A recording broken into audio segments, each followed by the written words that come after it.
The steady rain that has been falling all day here in Blacksburg has not diminished the spirits of the tailgaters getting ready for Miami and Virginia Tech. After 3 non-conference games, the Hokies begin ACC play today.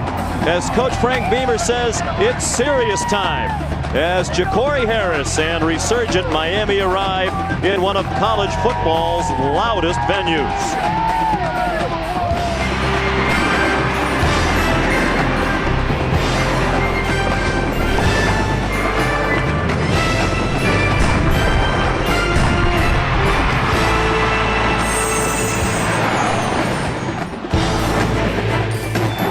It is a damp and raw day here in Southwest Virginia. The temperature in the mid-50s. A steady rain has been falling all day, and more of the wet stuff is expected as we progress through today's game. About 30 degrees cooler than it would be were this a Miami home game. But despite the weather, the fans are here at Lane Stadium as always in full force. The 71st straight sellout here as the Hokies get ready to take part in some of college football's best-known traditions, touching the Hokie stone and entering the field to the strains of Enter Sandman.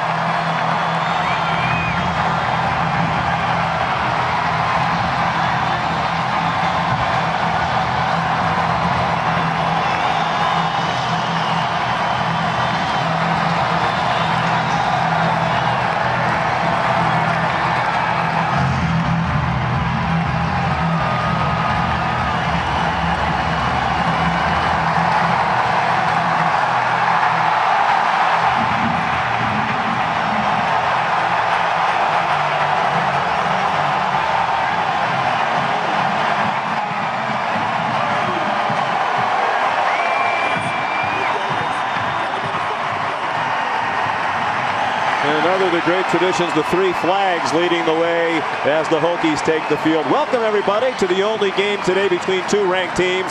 Sean McDonough along with Matt Millen, delighted to have you with us.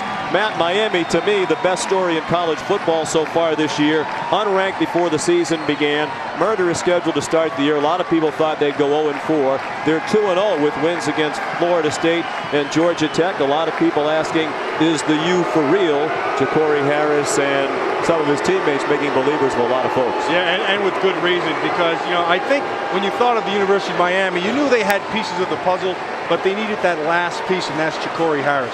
Now, what he does, really, from a football standpoint, he's a very accurate passer.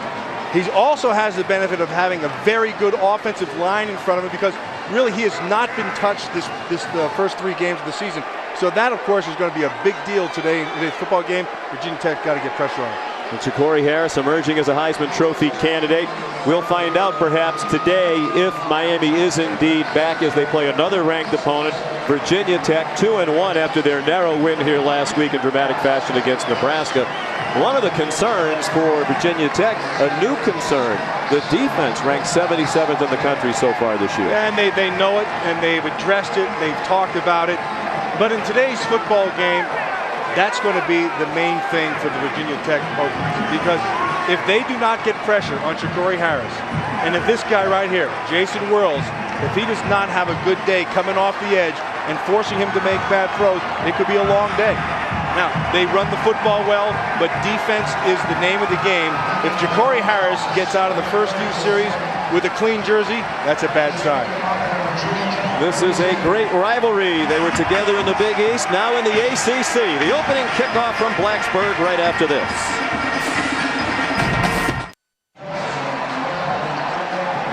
Back in Blacksburg, Miami and Virginia Tech meeting for the 18th straight year.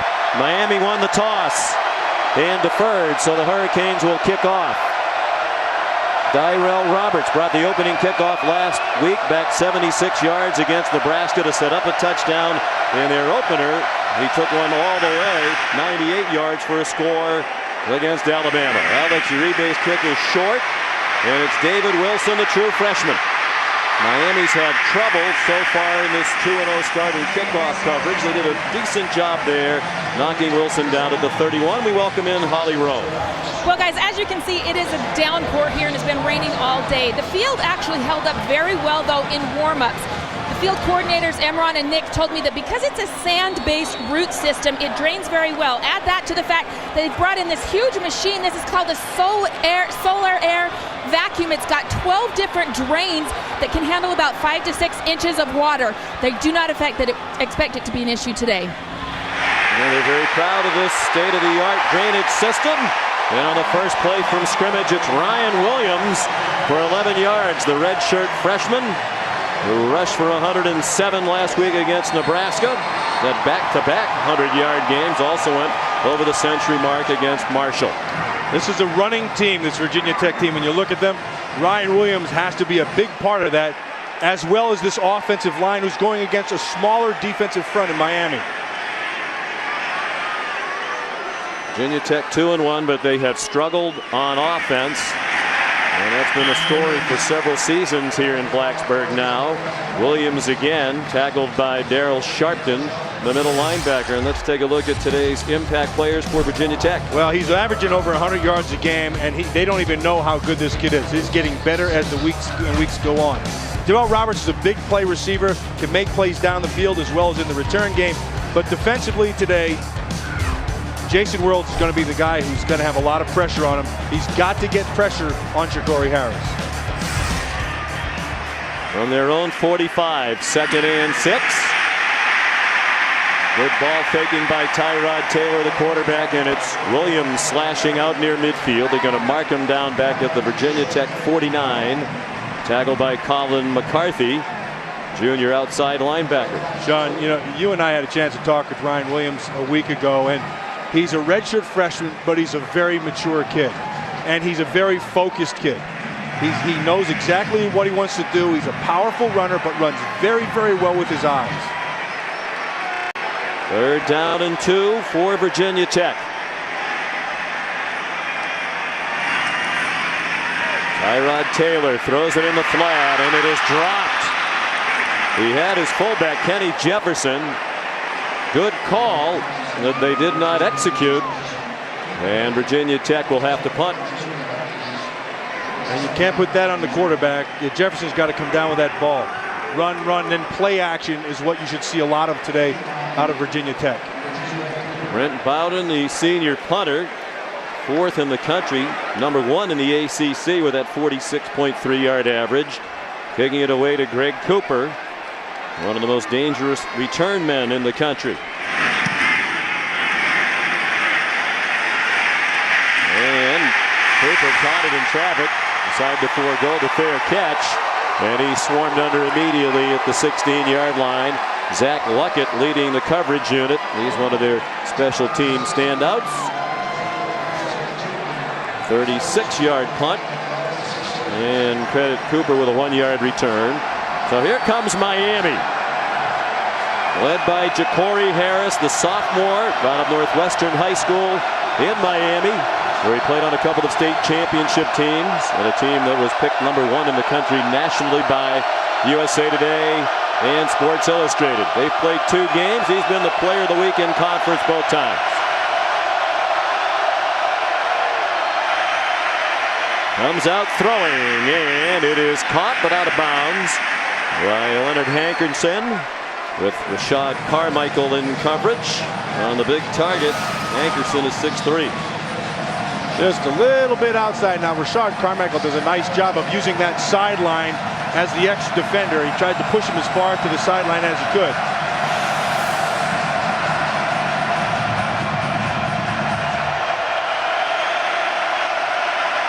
Came out throwing on 1st down, and that has been one of their tendencies this year. They will throw it a lot on 1st and 10. That was the 28th 1st down pass this year for Harris. Now they go to the run, and Javaris James was tripped up by Barquell Rivers, the leading tackler so far this year for Virginia Tech. They are impact players for Miami. Well, Javaris James, it's the running game. And Javaris James can make a lot of big plays in the running game. The downhill runner, as is Greg Cooper. Greg Cooper, he's got a lot of big play in him. When you put the whole thing, you got to have some speed down the field, and that's going to fall on the shoulders of Travis Benjamin. Benjamin can fly. Just over 4.2 in the 40 for Benjamin. 3rd and 9. A blitz. Harris rolled away from it and is on target for the first down. Out near the 33-yard line. It's Leonard Hankerson again.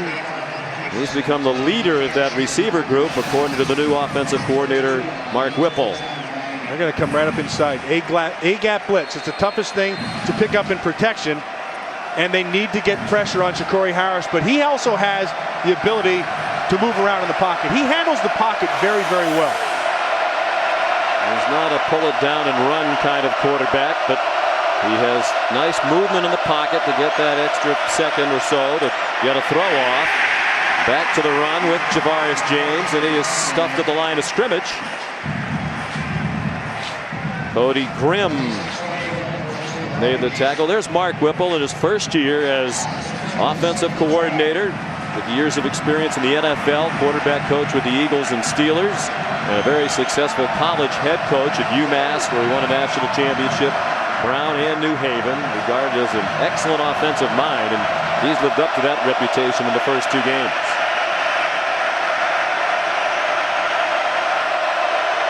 Brought a pro-style attack. Here comes a blitz, and Harris, the ball is free. It's a fumble, at least for the moment. Recovered by the Hokies. Dorian Porch knocked it out. He came off the corner. They brought the blitz. Porch the safety, and they'll probably check this to see if Jacory Harris wasn't in his throwing motion. You're going to watch him come right off the edge. He just start. No, that's a fumble. That's a fumble. And Kadero Town, he tries to pick that one up and looks like a defensive lineman, of course.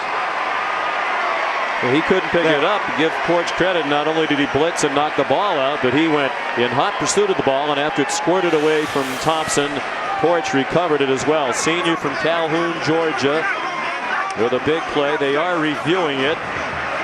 That's a great call by Bud Stevens, Foster, rather, the defensive coordinator. They know they have to get pressure on this guy. For the first 2 games of the season, Jacory Harris has not had any pressure. So now in this first series, you see an A-gap blitz up inside, attacking their protection, and then again bringing more people than they have to block off the edge, and Porch is able to get some pressure. The arm has to be this throwing motion has to start going forward. It looked as if it was still coming back. It is close, and that's the reason the replay review is taking quite a while. And it has the crowd here anxious. Conference game, so of course ACC officials, the referee Tom Zamorski. On the field, stands. First down. It's good officiating, and that's why they have that system in place. You can go back and check it and get it right. Well, the formula at Virginia Tech has been defense and special teams leading the way. The offense doing just enough to win, as was the case last week when they rallied in the last 2 minutes to beat Nebraska. And the offense capitalized on the turnover. From the 11-yard line, Ryan Williams, the lone back. Williams fighting for extra yardage. He's down to the 8-yard line, gain 3. And that's an improvement on first down of a week ago when they averaged 1.3 yards per first down against a very good Cornhusker defense. Yeah, and a very good, probably the best defensive lineman I've watched all season, Ndamukong Suh. I mean, we called him the Indominator, and he deserved it because that kid was everywhere. He certainly lived up to the hype.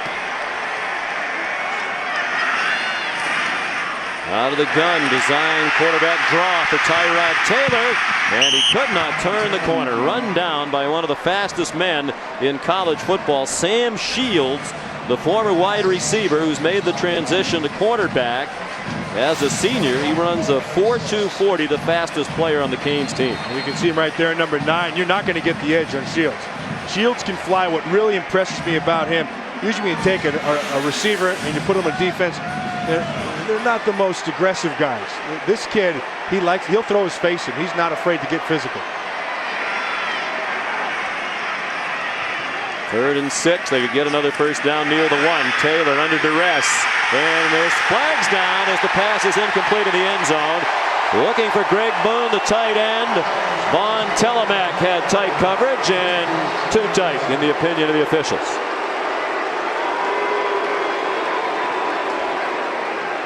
Yeah, they brought pressure off the edge. Pass interference. Number 7 of the defense. By rule, the ball will be placed at the 2-yard line. First down. You're going to see number 7, Telemack. Watch the tight end right down here. They're going to bring pressure off the edge. And then Telemack right there. Here's the matchup. Hands inside. It's on his hip. Ooh, it's a tough call. Me, Pete, personally, that's good defense to me. Well, you played defense. Yeah, a little bit. And I would have held a lot better than he did. First and goal from the 2. Ryan Williams, touchdown, Virginia Tech.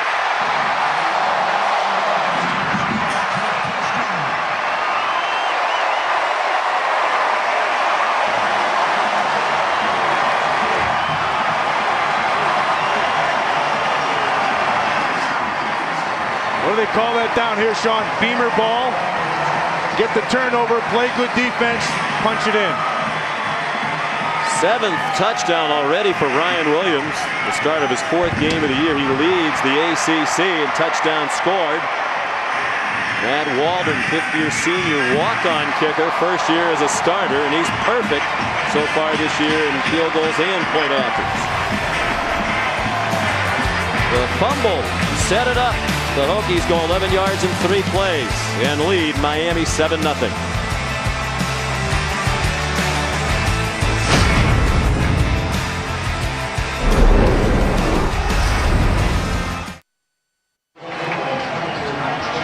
Ryan Williams, the first touchdown of the game, just more than 5 minutes in. The Corey Harris fumble. Hey, Sean, look right there. Remember we said at the start, if he gets out of that first quarter with a clean jersey, that's a bad sign for Virginia Tech. Well, it's 30 already. That's a good sign for Virginia Tech. Justin Meyer to kick off. And it'll come down to another speedster with 4.2 plus speed, Travis Benjamin. He's a track athlete at Miami as well. And the ball came up, but he's ruled down at the 28th. Lindell Gibson, the coverage. Eddie Whitley came up with the ball, but Benjamin had already been deemed down by contact by this officiating crew.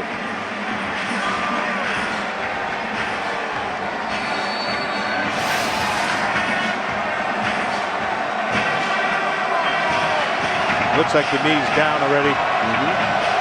That's a good call by the officials. And now Harris been praised for his poise in the early going. That'll be tested early today. And he comes out, throwing incomplete. Rashad Carmichael had coverage on Travis Benjamin. And in fact, Gino Torretta, the great Miami quarterback and Heisman Trophy winner, says the thing that impresses him most about Harris through the first 2 games of the year, his great poise and confidence. Yeah, when he stands, you can see in the first down, 28 out of 50 throws. That's what, 56% they're throwing on first down. That's not uncommon for a Miami team when they have a good quarterback.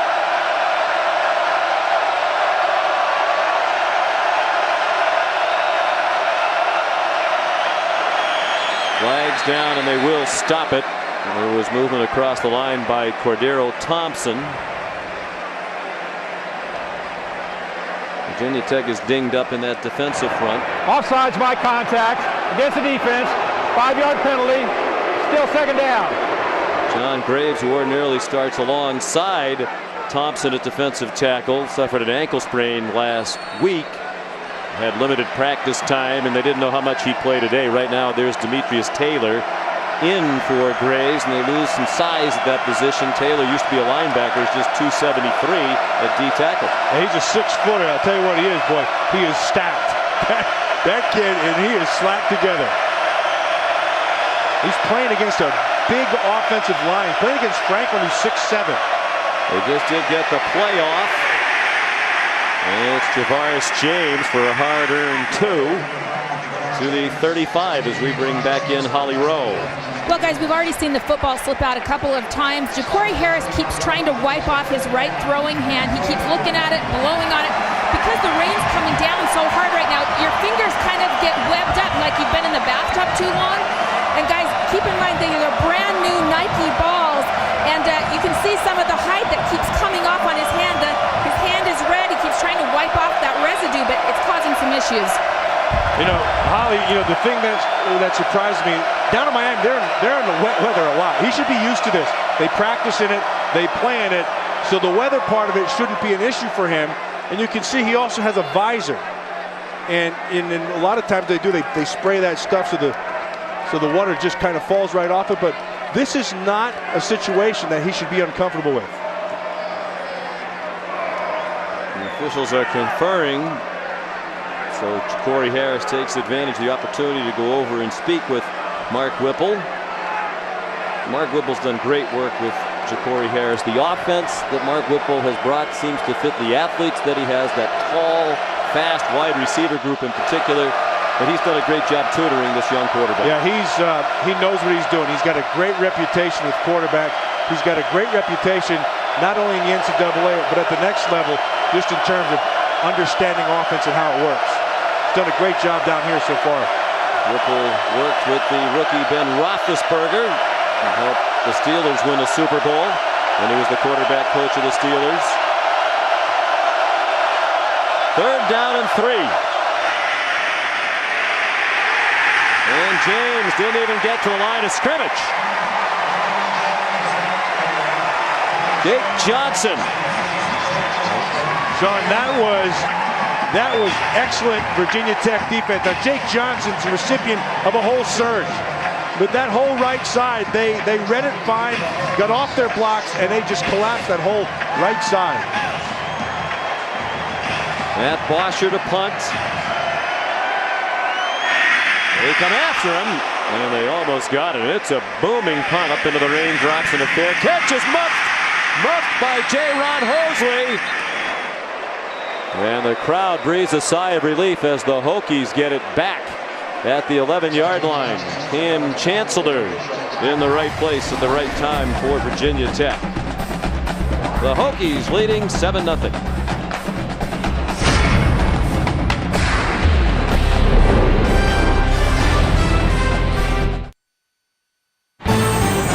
ESPN's College Football on ABC, brought to you by the Ford F-150.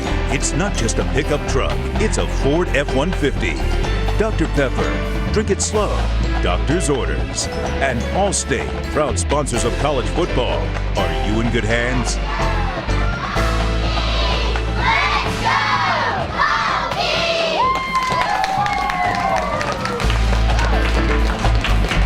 Yesterday morning, Tyrod Taylor, Cam Chancellor paid a visit to the local elementary school, answering questions, reading books, part of their community outreach.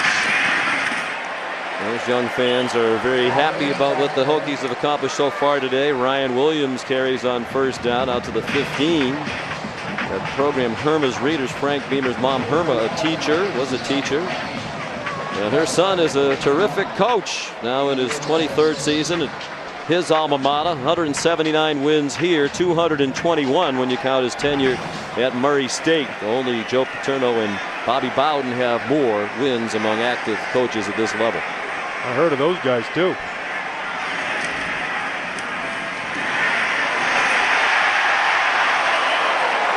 Williams again knocked down at the 20 by Brandon Harris, just short of the 1st down. Sean, that's what I was talking about earlier. You can see here Tyrod Taylor.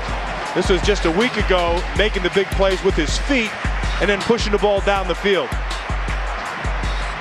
This is at the end of the game.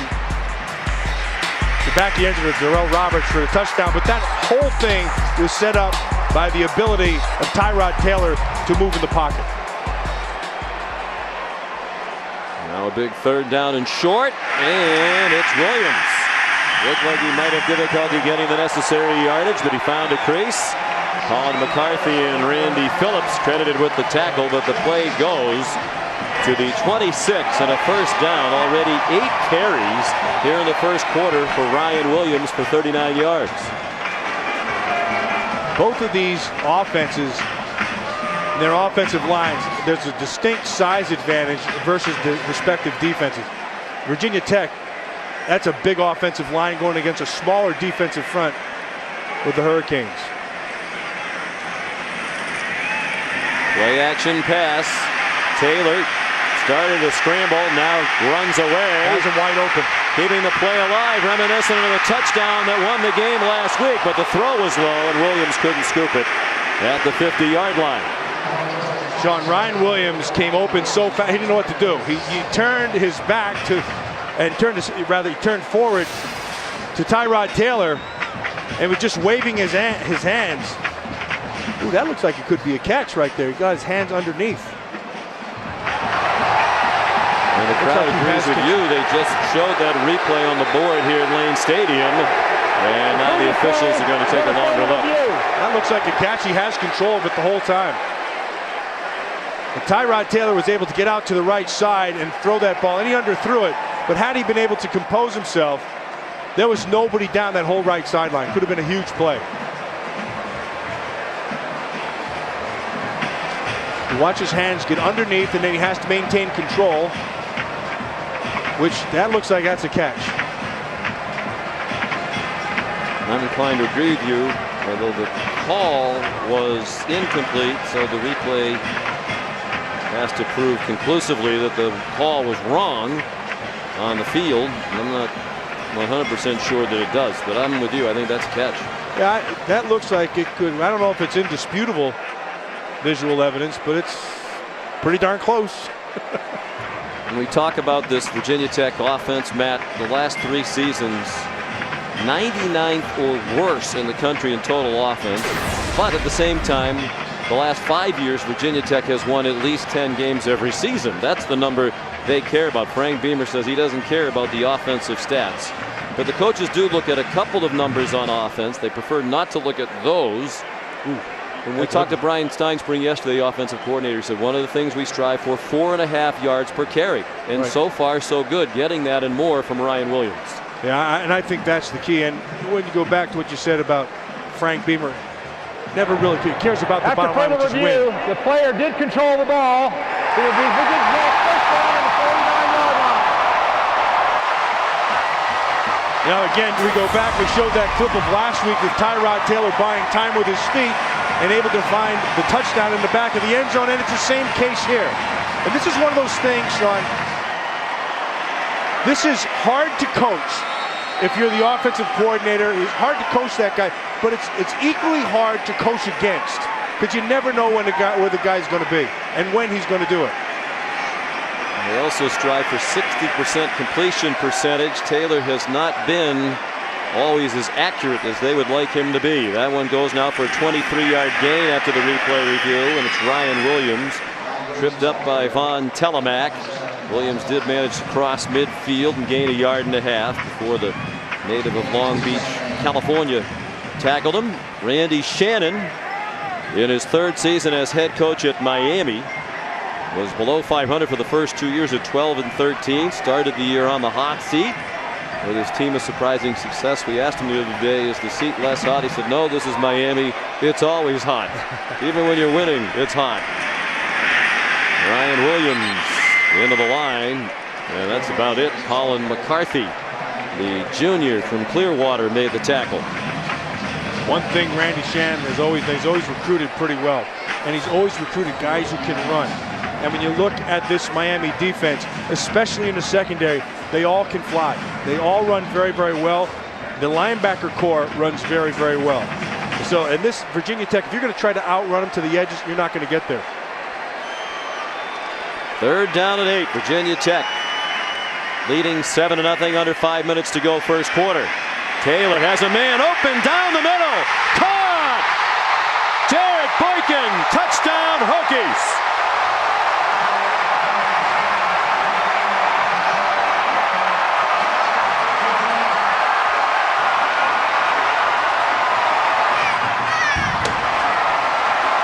They came with a blitz up inside, and Virginia Tech picked it up.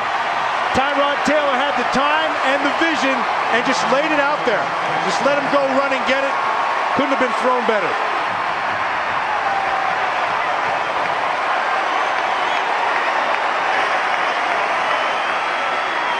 Matt Waldron. That's the extra point.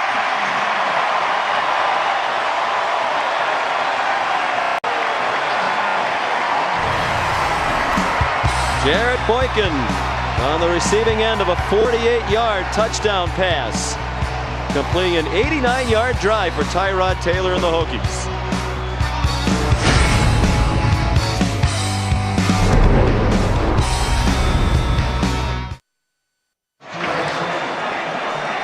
Last year, Virginia Tech had 2 touchdown receptions all year by a wide receiver. Jared Boykin had both of them. He beat Chavez Grant on that touchdown score. Already this year, Tyrod Taylor's thrown 4 touchdown passes. Had 2 all of last season. Justin Meyer kicks off into a driving rain now. It's raining harder than it has all day right now. Flags down. Travis Benjamin down at the 32-yard line. Tackled by Cody Grimm, the starting linebacker, out there covering kickoffs to put a lot of starters on special teams. One of the reasons why the Hokies excel in special teams play. During the return, blocking the back, number 20 of the receiving team. 10 yards from spot of foul, first down. Sean, let's go back to that touchdown and just look at the anatomy of it. First of all, they're bringing 4 to the right side. It's a nice job. Watch Ryan Williams right there with the block. Good job by DeChristopher. They pick up the blitz. And then down the field, you see Boykin starts his route. Chavez Grant has no help on the inside, and he knows it gets too high and gets turned around, makes a mistake, looks back when you're in man coverage, trips and falls, and it's history. And nobody knew it more than he did as soon as it happened. Well, Miami battled back a couple of times in the opener on the road in Tallahassee to beat Florida State. And they're facing their biggest adversity of the young season right now. Greg Cooper, the ball carrier, just past the line of scrimmage, and that's it. Demetrius Taylor in there for the injured John Graves, made the tackle for the Hokies. Sean, you mentioned about John Graves not being in there. And this Demetrius Taylor, you know, he's only a 6-footer, and that's tops. He's 275 to 80 pounds, and he plays with great leverage. Look how thick he is. And you see Franklin's 6'7", so he has natural leverage in that position right away. Taylor benches 475 pounds, a slant, and it's right on the money. LaRon Byrd with a big gainer. Out to the 39-yard line, tackled by Stephon Virgil, their outstanding cornerback who did not play last week against Nebraska with a bruised knee. Boy, you like the poise right there of Ja'Cory Harris just standing inside, rain driving, down by 14. Not a big deal, knows exactly where he wants to go. Takes a step, bam, ball comes out, right on line, right through the rain, big first down. Well, he's confident without being cocky. Randy Shannon says that confidence is largely because he has faith in this offensive line that was thought perhaps to be a question mark when the year began. And he knows he has excellent running backs and receivers. Miami back to the ground game. Greg Cooper, 1.5 yards, and we send you back to Times Square Studio in New York. Hey there, everyone. I'm Matt Weiner. I'm the guy who'll keep you in the know with scores and highlights from around the country. Let's start with this Taco Bell update. TCU has made a habit out of beating teams from the Big Six conferences at Clemson today. Andy Dalton, the Curtis Full. Horned Frogs with a 7-3 leader.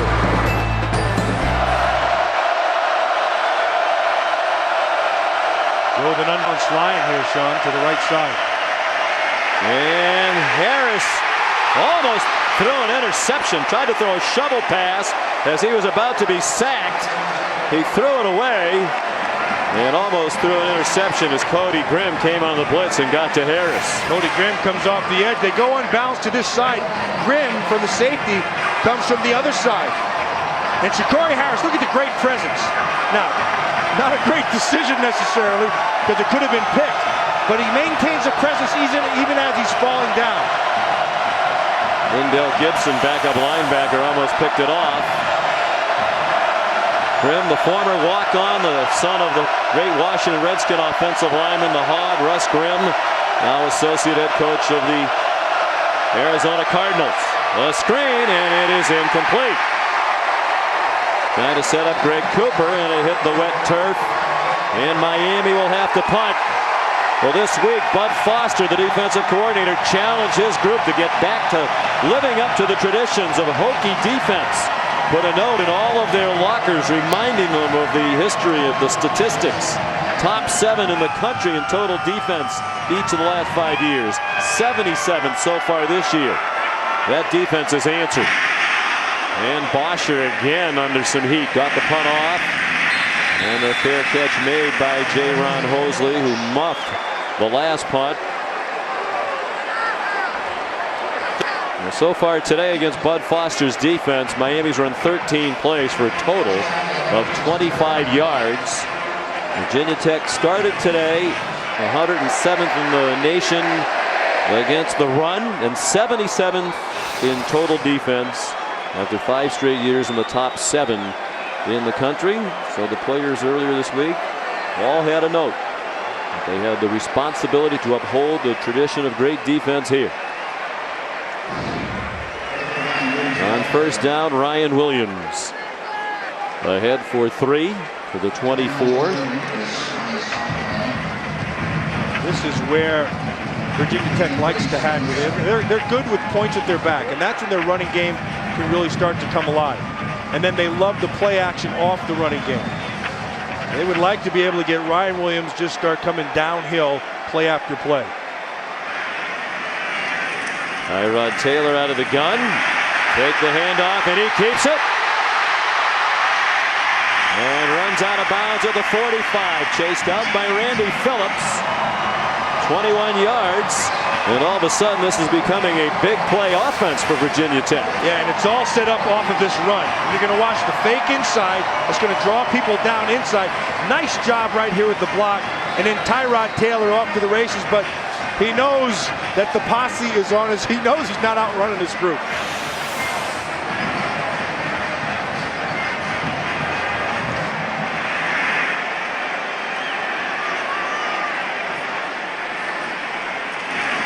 Play action pass. And Taylor throwing a deep ball with one-on-one coverage. And it's broken up. Sam Shields. Excellent work against Jarrett Boykin. Holly? Miami is already without starting defensive end on the right side, Andrew Smith, who didn't make the trip. But his backup, Olivier Vernon, is also out right now. He has a right ankle injury. They've retaped him here on the sideline, but in his place, Eric Moncour has been playing. Now, Randy Shannon told us this week, Moncour coming back from that abdominal injury, his reps might be limited because he's not back in great condition yet. So keep an eye on that right side of the defensive front, guys. They are down almost 2 guys now. It's a good call by you, Hal, because they're going to need to get the rush on Tyrod Taylor. Not necessarily the pass rush, but when he takes off and runs. Josh Oglesby on 2nd and 10, rumbles for 13 and a first down. JoJo Nicholas, a backup safety, made the tackle. Well, the Hokies, after an 89-yard touchdown drive in their last possession, their longest scoring drive of the year, marching again. They're just body punching them right now. And it's like we said at the start of the game, this is a running team. They come quickly to the line, and it's Oglesby with a flag thrown where you'd expect a holding call. Oglesby got 2 to the 40. Penalties early last week against Nebraska while on offense really derailed the Virginia Tech offense. Looked like they were developing some rhythm early in last week's game, and the penalties took them out of it. Sean Sergio Render, their guard, First down. is down. And up and running off now. Senior making his 44th career start out of Noonan, Georgia. By his own admission, he's a country boy, he told us. Loves to hunt and fish. He loves his hunting and fishing right now. Right now he's not going to do much casting with that right arm. Looks like maybe a stinger or something like that. Who knows? But he'll be back in. Just judging off the way he's moving around down there. Penalty has the Hokies back at their own 48. Final minute of the first quarter. Virginia Tech dominating Miami, leading 14-0. Ryan Williams back in there. This was a Miami team after being 500. Actually a game below 500 in Randy Shannon's first 2 years. unranked in the preseason, picked 4th in the ACC Coastal Division in the preseason media poll. And the players say they've used those slights as motivation at the start of this season against one of the most difficult schedules any team has faced in recent years to start a year in college football. They've defeated Florida State on the road and Georgia Tech at home. But against this ranked opponent, dominated so far in the first 15 minutes. Virginia Tech 14, Miami nothing after the first quarter here in Blacksburg.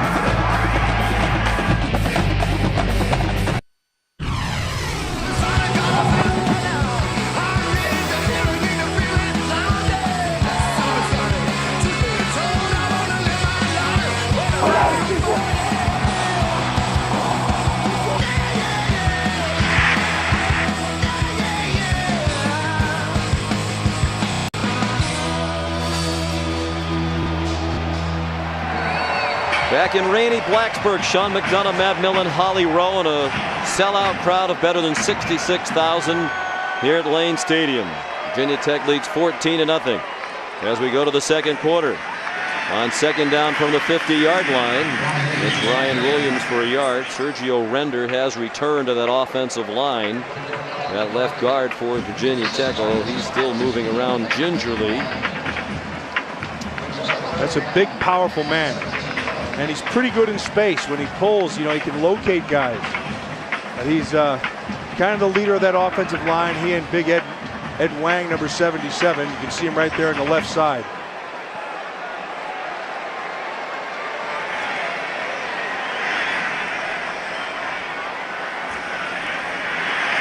Taylor on third down and long, flag down in the offensive backfield. Taylor stopped short of a first down at the 35-yard line, and it's another holding penalty against Virginia Tech. Holding, 77 to the offense, 10 yards from previous spot, repeat third down.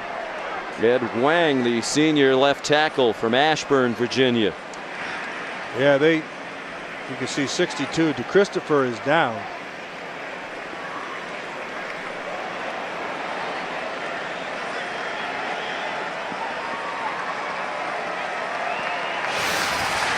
Watch Ed Wang over here, number 77. Going to take an inside move, and he clamps down on him right there. The official's going to see that across his chest. Then he goes ahead and throws that. And there's DeChristopher. Oh, I didn't even like to look at that. Oh, that looks ugly.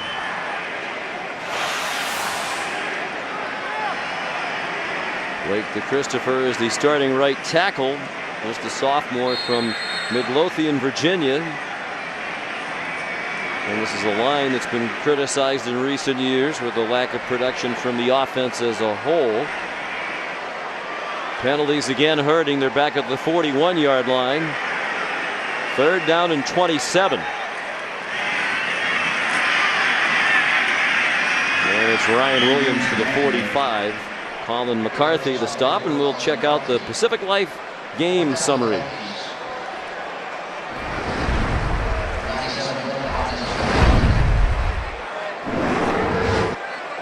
Total domination in the first quarter for Virginia Tech. They forced a Ja'Cory Harris fumble that led to the first score of the game, and then an impressive 89-yard touchdown run, or touchdown drive rather, capped on a 48-yard touchdown pass. Taylor to Boykin. And Bowden has trouble with a high snap. Still can't pick it up. And Miami's going to take over with great field position at the 23-yard line. Kendall Tompkins the beneficiary. That's as good as a that's as good as a 70-yard return right there, Sean. Bowden just you know, we talk about the receivers being able to handle it, and you talk about the quarterback being able to handle it, and you forget about the special teams part of it. It's right here, Bowden, that's not handled as should have been.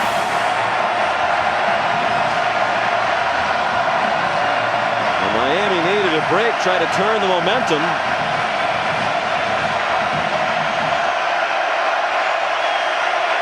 Ball spotted at the 23.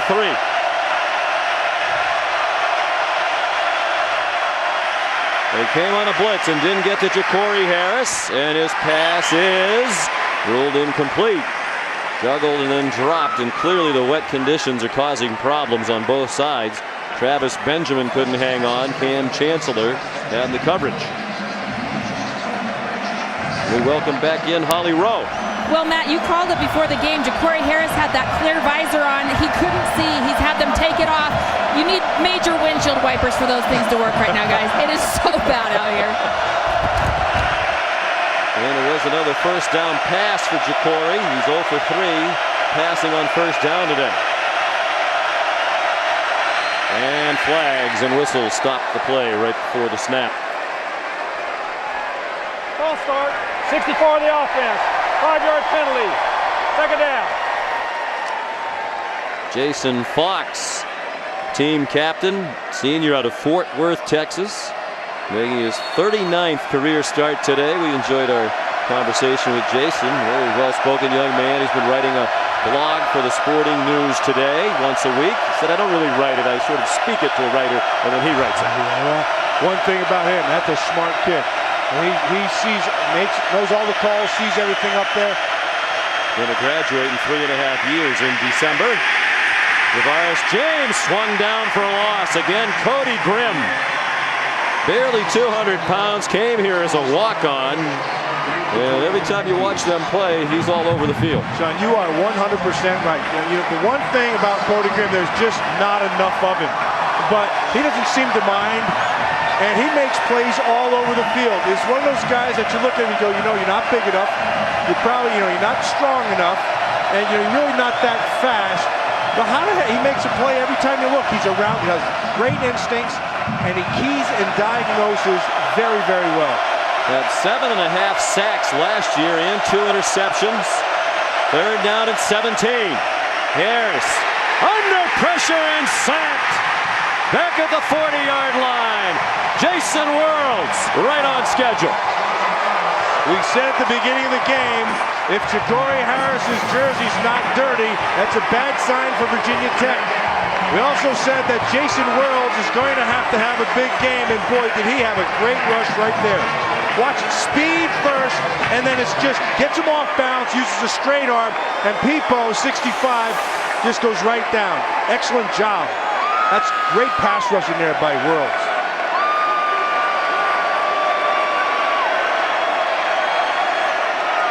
And Matt Bosher on the punt, hanging it high, hoping for a soft landing, and very well done. Landed near the 8 and went out of bounds at the 5.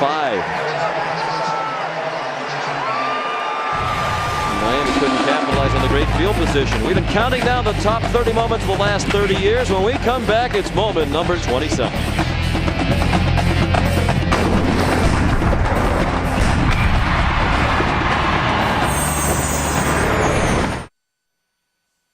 Buffalo Wild Wings presents the top 30 plays of the last 30 years. Number 27. In what is now referred to as the Miracle Bowl, BYU overcame a 20-point deficit in the final 3 minutes, made famous by Jim McMahon's 41-yard pass that somehow found Clay Brown on the game's final play from scrimmage. Follow the top 30 countdown all season long, brought to you by Buffalo Wild Wings. Jim McMahon and our colleague Craig James, co-MVPs of that game. I'm sure Craig was not enjoying watching that review of one of the top 30 plays of the last 30 years. Be sure to tune in tonight. ABC Saturday Night Football, 8 Eastern, moment number 26, revealed during the Iowa-Penn State game. Out of his own end zone, Tyrod Taylor takes off running now and slides down with a first down. All the way out to the 19-yard line, a gain of 15. Picked up a nice block there by Jared Boykin, the wide receiver, but this is what Tyrod Taylor does with it. You know he's throwing the ball pretty well, but it's his feet that gets him out of trouble, but more than that, creates problems for the defense. Here you can see as he rolls out to the right, he's able to look down the field and make a big play to Ryan Williams, and then the big run that he has. All this does is it slows the defense down just a tad. Ryan Williams stopped at the line for no gain. Marcus Robinson, fine defensive play, sophomore defensive end from Homestead, Florida. And once again, Sergio Render is injured. Holly Rowe told us during the commercial break that they taped the ankle of Blake DeChristopher, and the Hokies are hopeful that he'll be able to return to right tackle. And that's good news, because it looked ugly when he got hit from the side and his leg buckled. It almost looked like it could be a knee, but you also notice that he's wearing those knee braces, and that's a good thing. They came in, those braces came in back in the early 80s. You can see Sergio Render's wearing the same thing. And most college linemen across the board wear them. Well, they take a look at Sergio Render, who's now back on his feet. Let's check in with Matt Weiner in New York. All right, John, Verizon Wireless studio update. Number 6 Cal at Oregon and up 3-0. Make it 3-3 when Jeremiah Masoli hits Ed Hickson 26 yards. They converted a 2-pointer, so 11-3. The Ducks lead. Big game in the Pac-10 today. Oregon's been struggling to score. Cal perhaps looking ahead to USC in Berkeley next week. 2nd and 11. Taylor has a man. And flags thrown. Dairo Roberts was open as he circled back to the ball, and Brandon Harris tackled him. The ball was underthrown by Taylor. It might have been a touchdown, because originally Roberts was behind the defense. But when the throw was short, he circled back, and that's when Harris grabbed Pass him. interference, number 1 of the defense. 15 yards from the previous spot. Automatic first down. That's not a bad play by Brandon Harris. you know you're beat, and you don't have any idea what's going to happen. Just in college football, just go ahead and knock him down. They'll take the penalty. You can play over. It's not like it's a 40 or 50-yard penalty. Second pass interference penalty against Randy Shannon's defense today.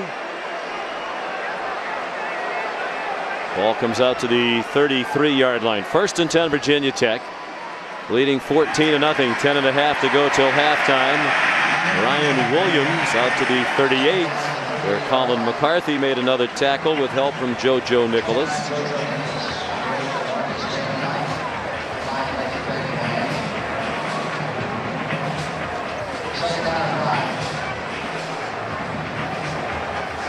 Holly? Sergio Render just got hit in the abdominal, lost his breath. They said he's fine, guys. He'll be back. That's a good sign for them. They need the big power back inside.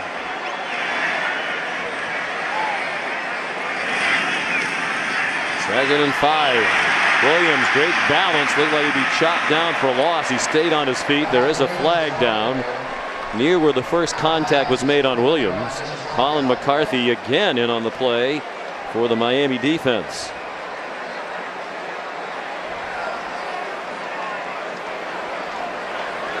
Holding, 77 of the offense. 10 yards to the previous spot. Repeat 2nd down. Ed Wang again. That's the second one.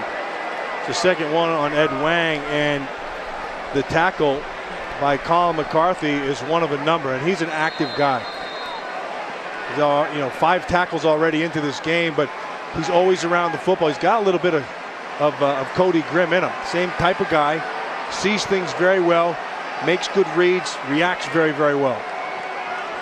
Come back from shoulder surgery that limited him to 4 games last year. 2nd and 15. Taylor, couple fakes, and then a shovel pass. Ryan Williams with room up the middle. First down to the 46-yard line. Again, they needed the secondary to take him down. JoJo Nicholas and Randy Phillips.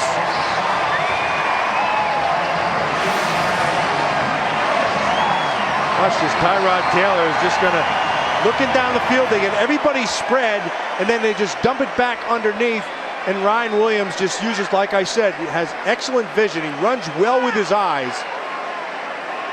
Picks up the first down. With a gain of 17. They needed 15 to move the chains. Taylor out of the gun. More faking. And now he runs. Well, Brian Steinspring, the offensive coordinator, told us he believes they have the talent to be a good offensive team. He was very disappointed with the way they played last week. He was obviously delighted that they pulled it out with a drive in the last 2 minutes. But he told us he came in Sunday morning after the game, 5 a.m., put together a tape of about 15 plays that didn't work from last week. And he wanted to show his team on so many of these plays, it's just one little thing, a block, a route run better, a better decision by the quarterback. He thought they were very close to being a crisp offense. They've been that today. Josh Oglesby refusing to go down.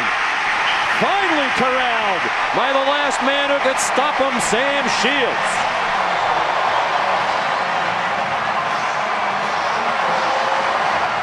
All you high school running backs out there, watch this closely. This is a refusal to go down. Keep your head up. Keep your feet moving. Keep driving through. Watch, stop, come back inside. Now don't quit. That is outstanding by Oglesby. Powerful runner at 5'11", 210 pounds. Sophomore from Garner, North Carolina. First down, Hokies. Now they take a 3-score lead. It's Oglesby again. He has good bloodlines. His dad, Ike, was an excellent running back at North Carolina in the early 70s and is 14th still on the Tar Heels all-time rushing list. Well, he's got good bloodlines, and he also has good power. And he's a versatile guy. He catches the ball well. He's a good blocker. But they have a dearth of running backs here at Virginia Tech. They lost Darren Evans in the preseason, a knee injury. That caused some concern, but they have 3 guys who are talented running backs doing the job well here in the first 4 games of the year. Ryan Williams came back in and carried down to the 12, where he was stopped by Colin McCarthy. Sean, you know what was impressive when we talked to Brian Steinspring the other day was that he put a lot of it on himself. He said, you know, he was disappointed with some of the calls that he made, that they didn't work right, that they didn't get into a flow, and he put that all back on him. Well, he said a couple of those 15 plays, he asked the team, what's wrong with this play? And they looked at him, he said, it was a bad call by me. I need to do a better job too. And he stood up. Yeah, that was good. He's been making good calls today. And confusion now. Just when we start singing the praises of the offense, they have to use the timeout. That's their first Well, you jinxed him. I'm blaming you. 30-second timeout. The immediate timeout. ESPN's College Football on ABC, brought to you by Tailgate Week, presented by Kingsford Charcoal, Nissan Maxima, proud partner of the Heisman Trophy, and Aflac, we've got you under our wing. Tailgate Week presented by Kingsford Charcoal continues from Blacksburg, where they love those turkey legs. Gobblers, that's one of their nicknames. They're the Hokies, but the Gobblers also a part of their history. They play that gobbling sound effect after big plays. They've used that a lot today. Tyrod Taylor on 3rd down does not appear to have the first down. Just about a full yard shy at the 8. The crowd wants Frank Beamer to go for it, but that's not his style. He's all about field position and defense. When you have a chance to tack points on, take a 3-score lead, do it. And that's the smart move. Because right now his defense is playing very, very well. So he's going to take the points and say, listen, I don't believe that your offense can do anything against our defense, especially considering the field position we gave you the last time, and you got nothing. Matt Waldron. And he missed it. His first career miss. Then again, maybe he should have gone for it. Chip shot field goal, 25 yards, missed wide right by the 5th-year senior, transfer from Penn State, where he never kicked in a game. It's his first year as the starting kicker. The snap was a little high, but he kicked a wet one wide to the right, to the delight of Randy Shannon. And still keeps it a 2-score game, but now it comes back to that Miami offense and all the superlatives that we've been dumping on. They have to show up, and it's going to come back to the offensive line and Shakori Harris. That's the bottom line. Shakori Harris is going to have to make some plays here. And off to a slow start. He completed 69.5% of his passes in the first 2 games, and that pass is incomplete. He was looking for Leonard Hankerson. And he had Hankerson open. That's an underthrown ball. That's one he'd like to have back. hit Barkwell Rivers, who had his back turned running in coverage. It's a good matchup for Miami. They had the linebacker covering Hankerson. And Hankerson's got speed.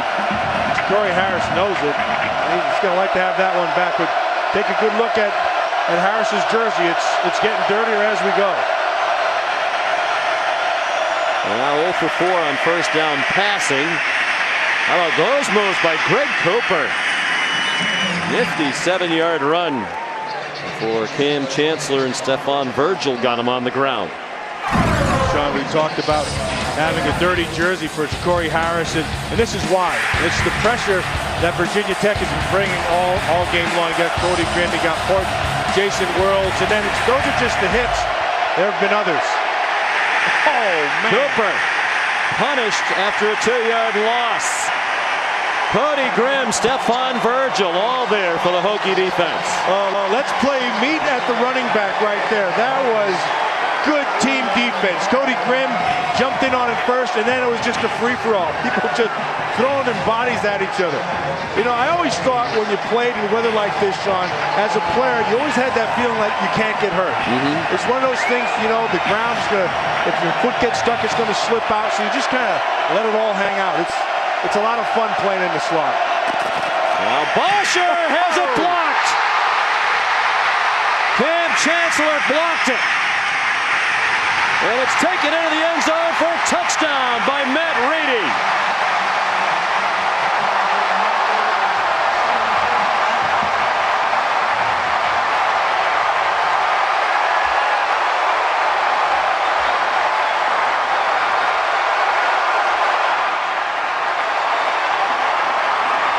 They came close, Sean, on a couple of punts earlier, and this one they got.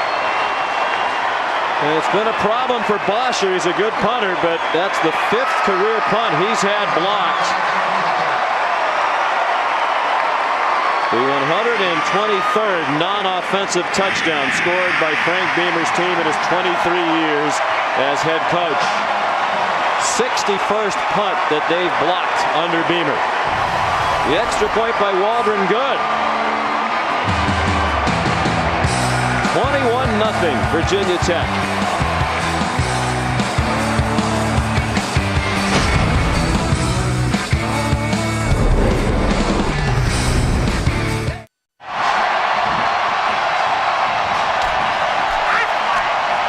Lane Stadium rocking as we pose the Aflac trivia question. When was the last ACC school, what was the last school to finish undefeated in conference play?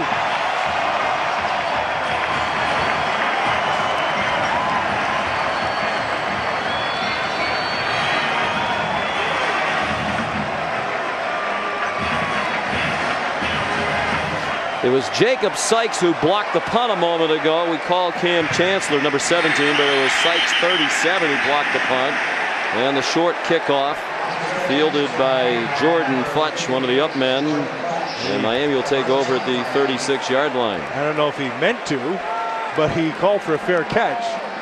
Made the natural mistake right there.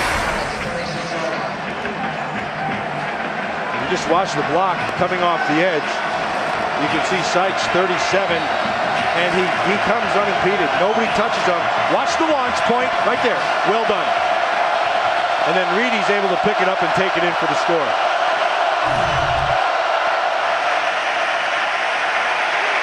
Harris hit as he throws, and it's broken up.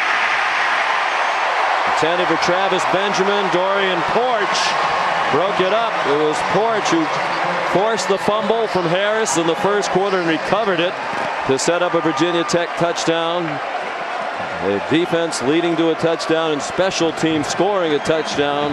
The familiar formula for the Hokies today. Yeah, Porch is able to get his hand on it, but the whole thing was forced on the front end by Jason Worlds, who got more pressure on Corey Harris and more dirt on that jersey.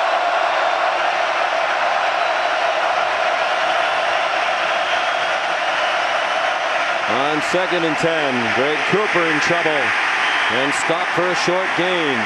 Rashad Carmichael and Jake Johnson.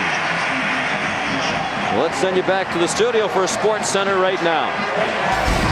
All right, John, Sports Center right now presented by Sprint. Tate Forcier hit Martavius Odoms with 2.5 minutes left as Michigan fought off Indiana to remain unbeaten. And South Florida, playing without senior quarterback Matt Grody, got 126 yards rushing and a pair of touchdown passes from B.J. Daniels. The freshman led the Bulls over Florida State at Tallahassee. Well, it's shaping up as a rough day again for ACC. They started the day with 4 ranked teams. They seem to be building back up their image, but this has been a bad day for ACC football. Flag down. Aaron Bird caught the short one over the middle and did not get the first down yardage. Well, this is against Miami. They may turn it down. Well, Bud Foster, he's not taking that 21 points lightly. He is dialing up blitzes left and right. Brought Carmichael off the corner that time. This is going to be a hold, like you said, against Miami. Why wouldn't they turn it down? It'd be 4th down. Miami wouldn't go for it on their own 43-yard line, would they? 4th and 3. Well, maybe they're just thinking with the poor weather, and they just got done blocking a kick. If they can hold him here, they'll get even better field position. But I would have agreed with you. I'd want the ball.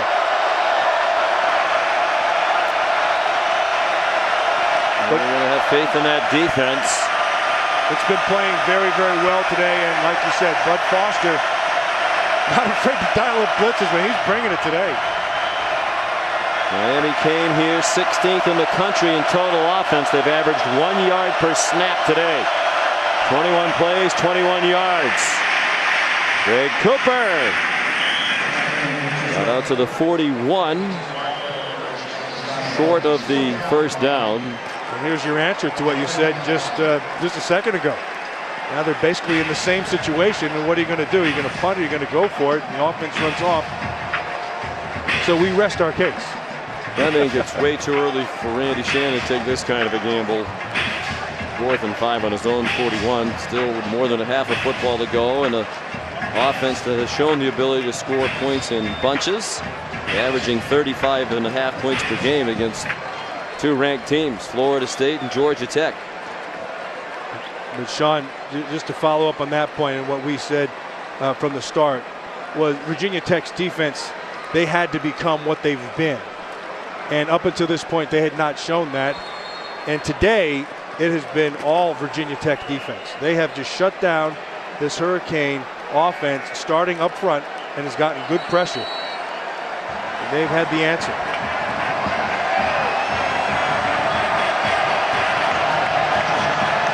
Foster's had 1 block, a couple of other close calls.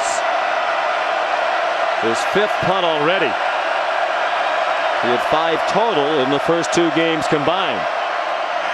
They don't come after this one. And he hangs it up very high. Jaron Hosley, the true freshman, makes the catch at the 12-yard line.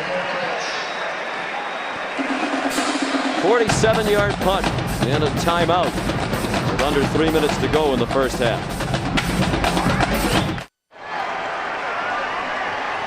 Back in Blacksburg, Virginia. Time to answer the Athletic Trivia question. The last ACC school to finish undefeated in conference play. This has been a league in which they beat each other up. We'll have to go back to 2000 in Florida State. Went 8-0 in league play and then lost to Oklahoma in the Orange Bowl the last time a team went through this league undefeated in conference play. As Miami had started with 2 conference wins. And Frank Beamer said it's our first conference game, but it's a big one because Miami already has a jump in the Coastal Division with that 2-0 record. Yeah, and Frank Beamer knows that if he wants to do anything, he had a tough loss against Alabama to start, but he knows he's got to win this ACC, and he knows that the road to that thing starts this week. And he knew that Miami was an improved team, and he needed to know exactly where they were. Ryan Williams, the Hokies, with some conservative play here with the lead in the wet conditions late in the half. And Miami will use a timeout now with 2:20 left to go in the half. By the way, that was by far the longest. The league has to go back to find an undefeated team in conference play among all of the major leagues. Back in 2003 was the next closest. The Lion of Ohio won it then. Tonight at 8 Eastern on ABC, Joe Paterno and 5th-ranked Penn State host the Iowa Hawkeyes. Darrell Clark and the Nittany Lions saw their unbeaten season. National championship hopes derailed by Iowa's upset in last year's meeting in Iowa City. 24-23 was the final on the last-second field goal. Iowa's won 6 of the last 7 against Penn State now. Penn State with a whiteout at home tonight, hosting Iowa. ABC Saturday Night Football presented by Southwest Airlines. A big part of Tailgate Week, brought to you by Kingsford Charcoal tonight at 8 Eastern, 5 Pacific. That is going to be a fun game. They always play great football, those two teams. They match up well. They both want to be physical teams, and that's going to be fun to watch. I'm looking forward to it. Of course, I'm coming to your room and you're buying. There you go. The whole crew. A nice little get together for our entire crew last week to watch the Saturday night game after a terrific ending here in Blacksburg. Tyrod Taylor on 3rd and 3 has the first down. He wanted more as he was into the secondary, but the Canes got him on the ground at the 26. Tyrod Taylor is on today. He's seeing things, and the game is slow for him. Making nice reads, put that ball in, let everybody collapse on it, pulls it out, and then it's just, you know, you hear me talk about eyes. A lot of times guys can see things and can't get there. He can see things and get there. Taylor's rushed for 53 yards. Ryan Williams straight ahead. Matter of fact, with his performance on the ground today, Taylor has moved past Michael Vick into 3rd all-time among rushing quarterbacks at Virginia Tech. And by the time he is done, Tyrod, probably by the end of this season, if he goes at his usual pace, will be the all-time leading rusher among Virginia Tech quarterbacks. Bob Schweikert and Brian Randall now the only two ahead of him. Here's Holly Rowe. Guys, predictably, a lot of people compare Tyrod Taylor to Michael Vick, and they have a close relationship. They grew up in the same area, in the Hampton Roads area, and Tyrod speaks to Michael Vick on a regular basis and texts him, and he said the best advice that Vick has given him is don't try to be me. You know, there's so many comparisons and living up to what Michael did here on the football field. He said you've got to be yourself, do what you can do, and Tyrod said that really helped him as a young quarterback play within himself, and he's still trying to prove to everybody that he can throw, but certainly we know he's been able to get it done with his feet. You know, Holly, that's a great point by Michael Vick, because it's Tyrod Taylor can do what he can do, and the game is his own game. And Michael Vick has his own game, and to be honest with you, Michael Vick still has to show us exactly what he has to prove that he's still Michael Vick. You know, he's kind of learning it again. He's been off for 2 years. It'll be fun to watch with the Eagles. Returning to action this weekend, Ryan Williams bounced off a couple of hits and staggered out to the 32-yard line. DeMarcus Van Dyke made the tackle. That Hampton, Virginia area has produced a lot of quarterbacks. Tyrod Taylor, Marcus and Michael Vick, Ronald Curry, Aaron Brooks. That may be the best. Tyrod Taylor told us he remembered growing up as a young boy going to watch Allen Iverson play quarterback in high school. I hear tons of people talk about Allen Iverson and how quick he was as a quarterback. A lot to say he was the best of that bunch in the peninsula. While we were away, Randy Phillips, the senior safety, heading to the locker room. He has a right wrist injury. They're going to x-ray it. 3rd down and 4. Miami now out of timeouts. Virginia Tech with the ball at their own 32. Here late in the first half. They lead 21-0. Tyrod Taylor on the run again. It looks like he got the first down. The crowd thinks that he did, although the spot is back very close to the 35-yard line. I'm not sure he got it. And Sean, even that he's close, he can thank Darrell Roberts. And it looks short from here, doesn't it? Mm-hmm. Darrell Roberts, he maintained that.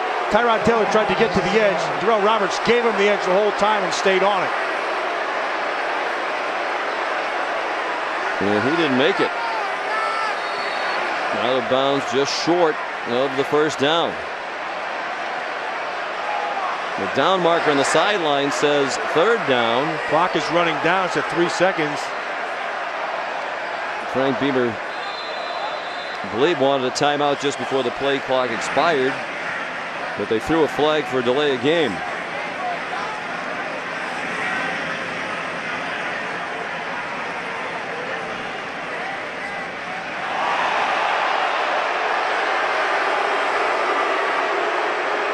It must be, the spot may be being reviewed.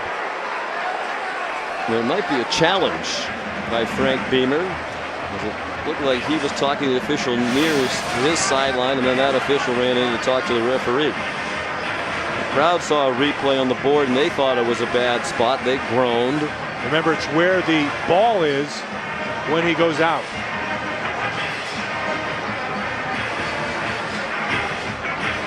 Ooh. That looks like it's on the upper part when his foot is touching. They're still inbounds there. The ball's up a little closer to the 36-yard line. Yeah, that looks like a first give down. him the first down. And then this is a very hard one for the replay official. I mean, how do you really accurately determine where that ball is? I agree with you. That's a tough call. You don't quite know where he goes out, and it would just be conjecture. Yeah, I don't think there's evidence to suggest that they need to change that call. And then Frank Beamer will have a decision to make, and you would think if it is 4th and inches with a 21-0 lead, a minute and a half to go in the half, and Miami out of timeouts, he'd punt. Especially with the way his defense has been playing.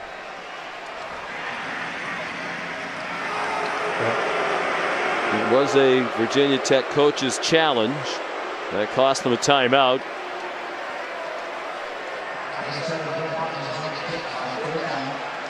And they did not change the spot of the ball after the replay review, so it's 4th down and inches. And Brent Bowden will come on to punt. Of course, he had a problem earlier with a high snap. Travis Benjamin standing at his own 25.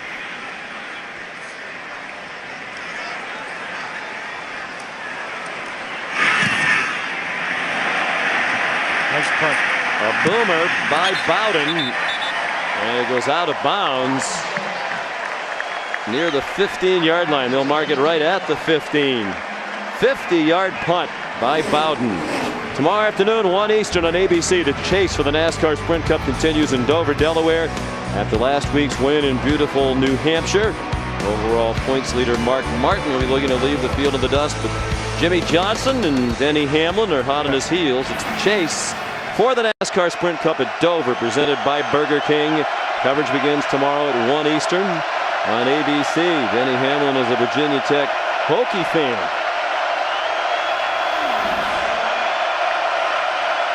Miami with only 2 first downs in the half. Out of timeouts, they play it close to the vest, and it's Javaris James out to the 17. Cordero Thompson made the tackle, and it looks like Miami will come up to the line quickly, although they're going to shuttle the play in now from the sideline, and that'll take a few seconds. You know, Sean, the defensive down 4 of this Virginia Tech defense, they've played very, very well in this first half. They've taken away the inside running game, and they've gotten pressure. And of course, Foster's always also run some blitzes to give pressure as well, but those down 4 have been controlling the line of scrimmage. On the delay, some running room. And Javaris James has a first down. The clock will stop to move the chains. Neither team has a timeout. And the line of scrimmage will be the 32 when they snap it again. 35 seconds left. They need to get about, let's see, about 40 yards here. James again, that's going to be a big time killer. He's spotted down at the 35-yard line. Jason Worrells and Cordero Thompson made the tackle, and the clock goes under 20 seconds. Left in a miserable first half for Randy Shannon and the Hurricanes. Well, they're just going to be content to let this one go. And that's a dominating performance by this Virginia Tech defense against a good Miami offense. Here's Holly with Randy Shannon. Coach, how's this weather affected your team in the first half? I don't think the weather affected us pretty much. We're just not able to stop the run game when they're running the ball down our throat. So we got to make some adjustment in the second half. We got to come out and try to run this football and get some big plays. We've been having a little bit, but it's not what we needed. Your offense hasn't moved it that well. What do they have to change? Well, we got to come out and execute. I mean, they're doing a great job up front with their defensive line. Our offensive line have to pick it up. All right, thanks, Coach. Thank you. And Randy hit it right on the head. Virginia Tech 154 yards rushing in that first half. 21-0 Hokies at the break. Stay tuned for complete halftime report right after these messages.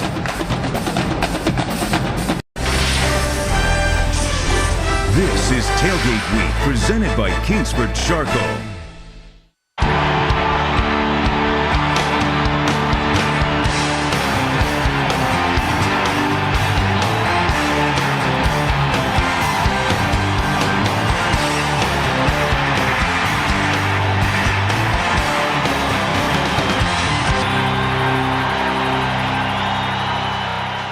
And we're back in Blacksburg, Virginia. The Virginia Tech Hokies leading Miami 21-0 at the half. They dominated statistically, really reflected the way the half went. Miami just 54 yards of total offense.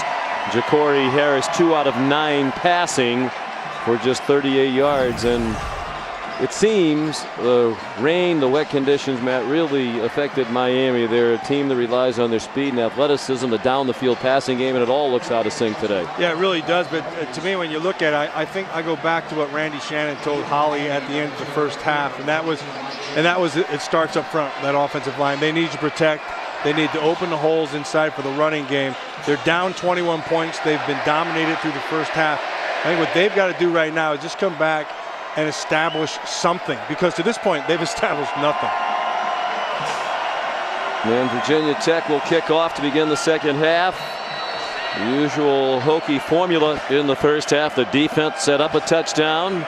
The special team scored a touchdown on a block punt, and the offense chipped in today with a couple of long drives, including an 89-yard touchdown drive. They had an 88-yard drive that ended in a missed field goal. Justin Meyer kicks it, and the second half is underway. Short and down to Greg Cooper. Tripped over the hash mark. Straight on his feet. And a big return to open the half for Miami into Virginia Tech territory to the 47-yard line. As we check out the Pacific Life game summary, Frank Beamer said we need to get pressure on Ja'Cory Harris, and the Hokies did. Now the big deal is getting the pressure and then giving Tyrod Taylor some time to work, and he did it both with his arm and with his legs. And then again, special teams with Beamer ball chipped in 6 points of their own. Matt Reedy had the easy part, scoop it up and bring it a yard or so for the touchdown. After Jacob Sykes blocked the punt. So here's Ja'Cory Harris, and that's more like the Miami passing attack we've seen in the first 2 weeks of the season. On target to LaRon Byrd. Barquell Rivers and Stephon Virgil made the tackle, but it's a first down for Miami. It always interests me what they go back to that they do well. You're down like this, you're out of sorts. Then what do you go back to? The short 3-step pass. Just get it to Byrd. And he took a smack to the kisser right there, but he held on to it. 14-yard gain. That was their first completion on first down. They continue to throw on first down, now 1 out of 6. Play action pass. Harris into a crowd and incomplete. Looking for Leonard Hankerson, one of those tall wide receivers. They have 4 wide receivers in their regular rotation who are 6'3" or taller, and their top 3 tight ends are all 6'4" or taller. Well, they got big receivers, and they're going to hurry up here to try to take advantage of that. Trying to get in a rhythm. Down the seam, has a man caught inside the 5. On target to Hankerson, who got walloped, but held on. First and goal, Miami, out firing here to begin the third quarter. It's a great job from the sideline here with Whipple making this call. They go with the hurry up, and then they're able to get Hankerson down the middle against Barquell Rivers. Boy, he took a shot. This is second big hit here in the second half. Orion Poich hit him. 30-yard gain on first and goal. It's Javaris James. near the 1-yard line. Cody Grimm made the tackle. You have to like the adjustment. Pick Absolutely. up the rhythm. Try to get a little tempo going. Yeah, man, and go to what you know you do well. And for Miami, it's throwing the football, and he just wanted to set quick and get the ball out quick. And then, again, they had nice protection. He's able to buy some time and find the receiver down the field. Harris showing that beautiful touch, dropping that 30-yarder into Hankerson. Second and goal, power formation now. 2 tight ends in for Miami. Javarius James with a flag now to the line of scrimmage. It is a touchdown if it stands, but the official on the line, far side of the field, tossed a flag. Touchdown. Had trouble with the referee's microphone all day. Perhaps he's being victimized by the rain as well. Daryl Thompson was lined up offside. But if you're a Miami Hurricane, you did exactly what you said or you needed to do, and what Randy Shannon said we had to do at halftime. Make your adjustment, come out and put 6 on the board. There's Matt Bosher. He's never missed an extra point. Now 50 for 50 in his career. Well, the kickoff return gave them a spark and plus field position. They needed just 5 plays to go the 46 yards. A couple of big completions of 14 and 30 yards. There is a flag down on the extra point. Virginia Tech was offside.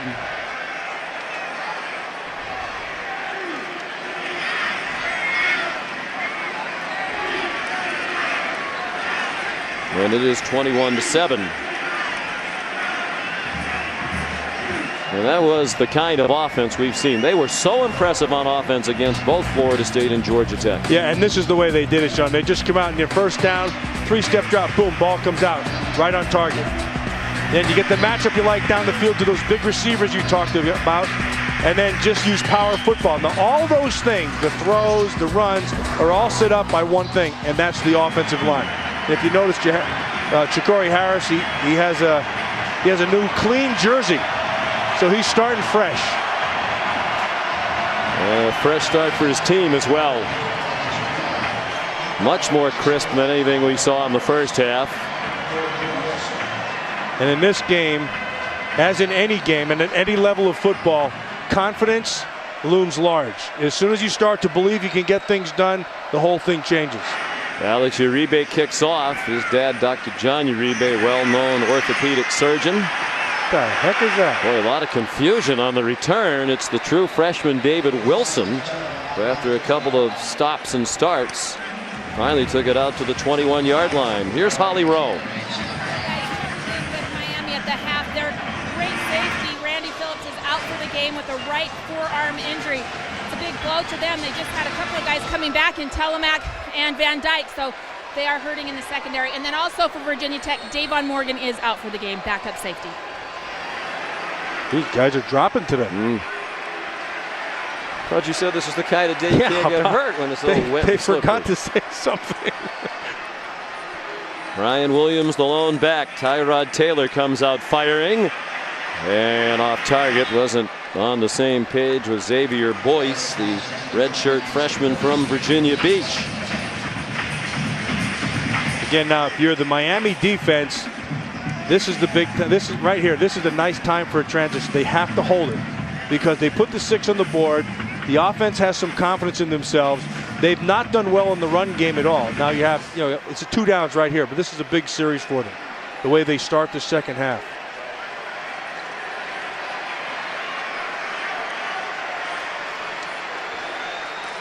Second and 10. And Williams is stuffed. Loss on the play. Sean Spence, the linebacker, led the defense, and Colin McCarthy was in there again. Telemac is in there too, but this Colin McCarthy, he's playing a heck of a game. And like I said earlier, Spence is a smaller guy, runs very well, but McCarthy, he sees things very fast, he diagnoses them well, and gets to the ball well. I thought he played a little bit tentatively in the opener against Florida State, coming back from that shoulder surgery. He's let it fly the last couple of ball games. Third down and long. Taylor's going to try to run for it. Turns nothing into something and did not appear to get the first down. Fumbled it across the boundary. Looked like he was already out when the ball squirted out, and it also appears that he's short of the first down. Gave it a great effort, but they're going to mark him down just shy of the 30 and a full yard shy of the markers. Yeah, he pulled this down fast. He wasn't about to throw the ball. He was going to use his legs the whole time. Now he got a couple blocks, was able to get out to the edge, but Brandon Harris was able to get him down, and then that's a big win for the Miami defense. You give the ball right back to the offense and see what they can do. Trying to keep momentum on their side. Another high snap. Bowden handled that one, but it wasn't his best punt. Out of bounds near the 35-yard line. So again, good field position for the Hurricanes after a 35-yard punt.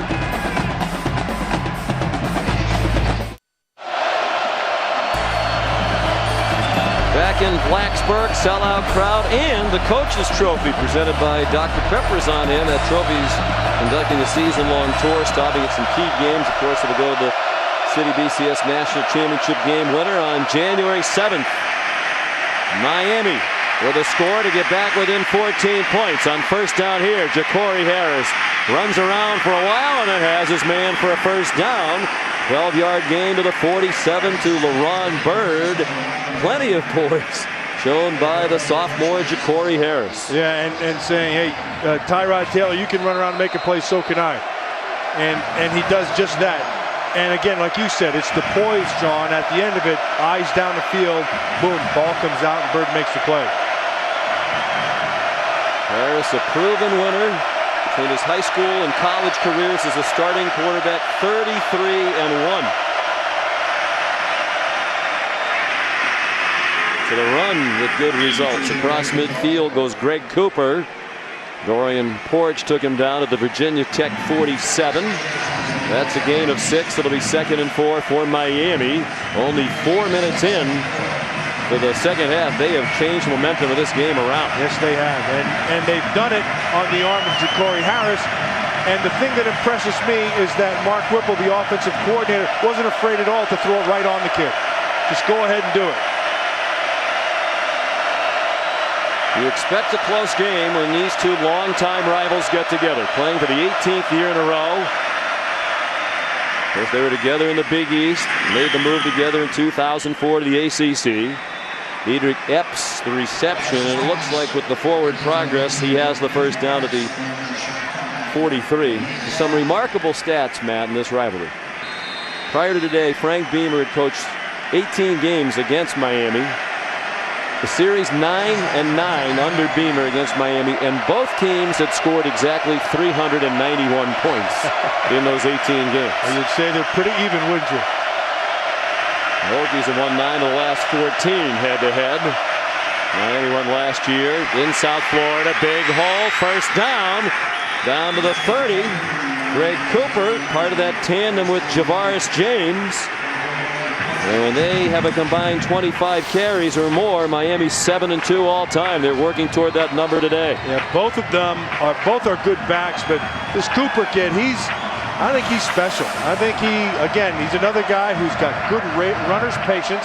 As you saw in that replay, he just waited for everybody to go one way and then just cut back nice. Runs well with his eyes again. He's nice and patient.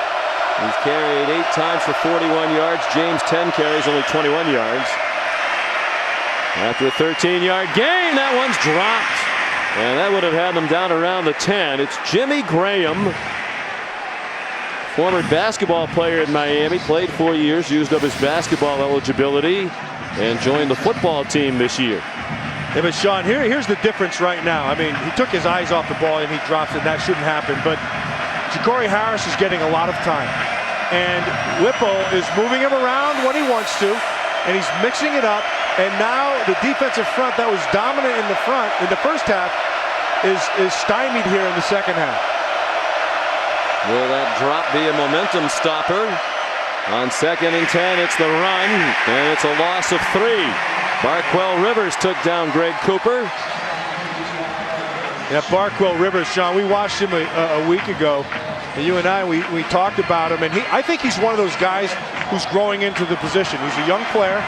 I think each week that goes by and he sees more and more, he'll get more comfortable because he's starting to diagnose and key a little bit better each week. Usually when a guy is a little hesitant, he's slow, it's not all registering yet. It's new for him, but he's getting better. He and Jake Johnson, young and inexperienced, they've taken some blame for some of the defensive problems so far this season. Third and 13, has another man open, and it's a drop ball. Again, Jimmy Graham. That throw was a little high. They've been very impressed by how well Graham has taken to football. He hasn't played since the 9th grade in high school, but he's had a couple of chances to make a big play on this drive and hasn't done it. Yeah, and I think what he's going to see is it's just the simple things. It's just look the ball in, follow it all the way into your hands. The first one that he dropped, he turned his head, and the second one here just didn't quite get the handle on it. Looks like they're going to go for it. They're a little slow out of the huddle. Play clock down to 5. 4th down and 13, Miami. From the Hokie 33. They came on a blitz. It's a short throw that does not yield the first down. Got them plus yardage to the 25. Now they're about 5 yards short. And Jimmy Graham will see those drop balls in his sleep tonight. Stephon Virgil made the tackle on Diedrich Epps. But I like what Virginia Tech did there. So what they did, they came with a blitz, so they're going to force a quick throw. And you have 3rd and 10, or whatever the down is, a long way to go. So you force the quick throw that comes out, and then you have a chance to make the tackle. And Virgil did a good job of coming up and making that play. But Graham, you're right. He's going to be sick to his stomach. But he'll have more plays to make and opportunities as this game goes on. There's some who think he has a chance to follow in the lines of Tony Gonzalez and Antonio Gates as basketball players in college who got drafted, went on and played in the NFL and had outstanding careers as tight ends. The teammates trying to keep his spirits up. Yeah, he's an athletic guy, and sometimes they call him hybrids, but usually hybrids was short for a tight end who can't block, but it's changing. Here's Ryan Williams on 1st down. Breaks free. Boy, the tackling awful for Miami. And Williams goes all the way down to the 31-yard line. Those drops by Graham may indeed have been huge momentum turners as Williams rifles off a 44-yard run. Well, and the whole thing is set up by James Brooks, the guard, number 68. You're going to see him pull outside and get a key block. And then Ryan Williams just, and then come right back inside. See, the backer overextended himself. Sharpton got too high. He used his momentum against him and then cut back inside and gets the big run.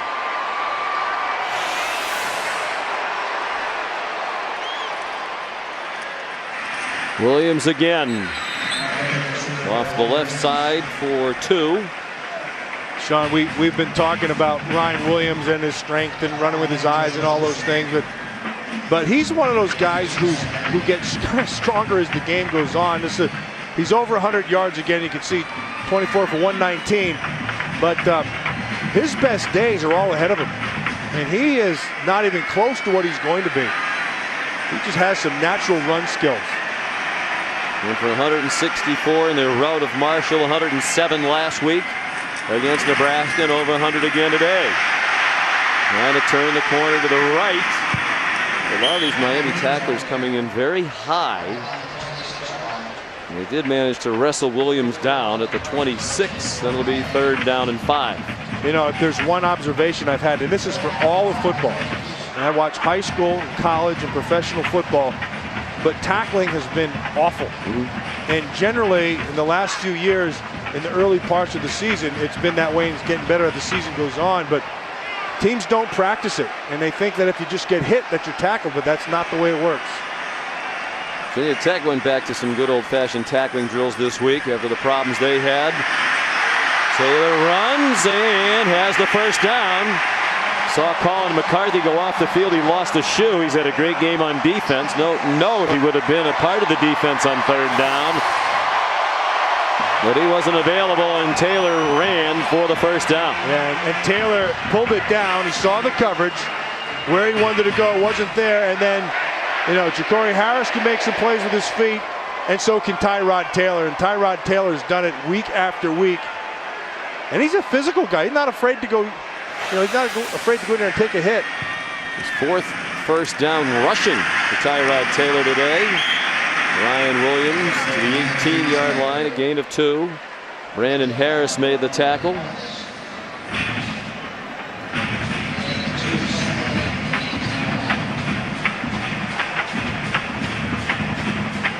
Under 6 minutes to go.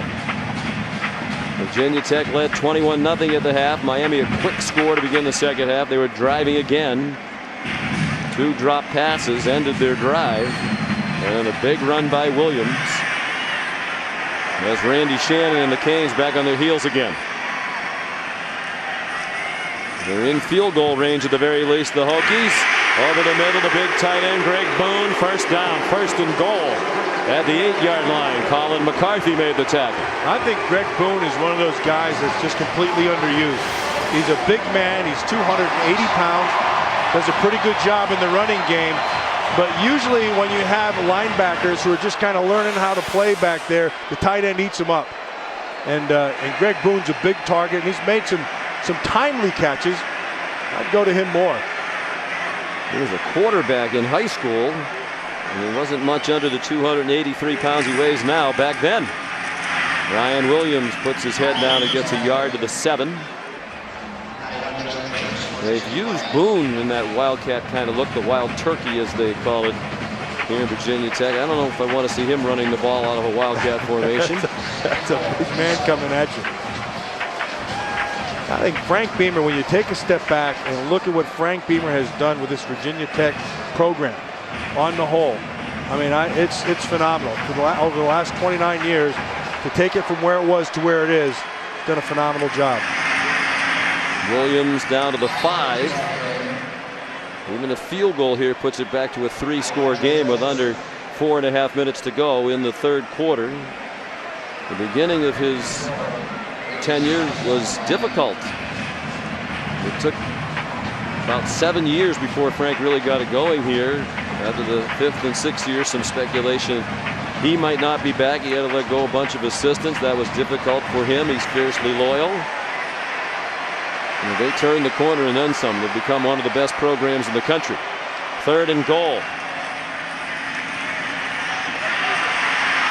Tyrod Taylor running out of time, and it is incomplete. Out of bounds along the near sideline. Jarrett Boykin caught it, but he was out of bounds with Chevis Grant in coverage. Yeah, Chevis Grant did a good job of understanding where he was and plastering to the receiver, knowing that Taylor's going to move, and then making sure he's getting him pushed to the sideline to kind of shrink that window. There was no window really to throw it into.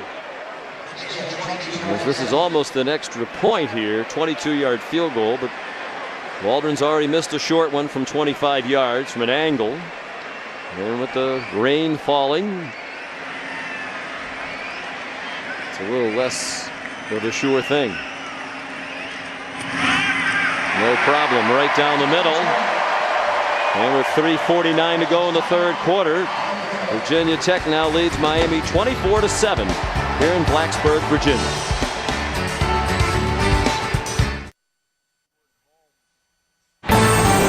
ESPN's College Football on ABC, brought to you by Michelob Ultra. Live life to the ultra. Pacific Life. For insurance, annuities, and investments, choose Pacific Life, the power to help you succeed. And the Volkswagen CC. Visit your local dealer for a test drive today. Well, last week's episode of Milling Around was about that Virginia Tech quarry. Produces so many of those beautiful stones you see all over this gorgeous campus. Another installment of Milling Around today, time permitting. Justin Myers' kick came down on the squib to Mike James, and he returns it to the 36. Let's check in now with Matt Weiner in New York. All right, Sean, South Florida freshman quarterback B.J. Daniels is our nominee for the AT&T All-America Player of the Week. Made his first career start in his hometown of Tallahassee and delivered for the Bulls with a pair of touchdowns through the air and 126 yards through the ground. Text vote to 345-345 for your mobile phone and cast your vote.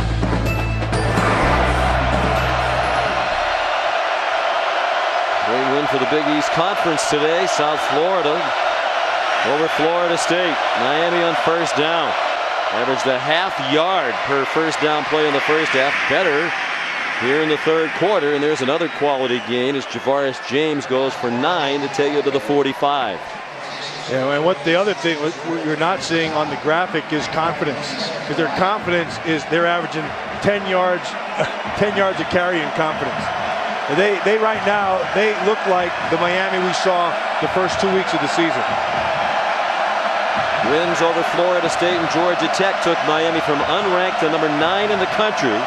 They're in the AP top 10 for the first time since prior to the 2005 Chick-fil-A Bowl, when they got hammered by LSU 40-3, and they've not been seen in the top 10 since.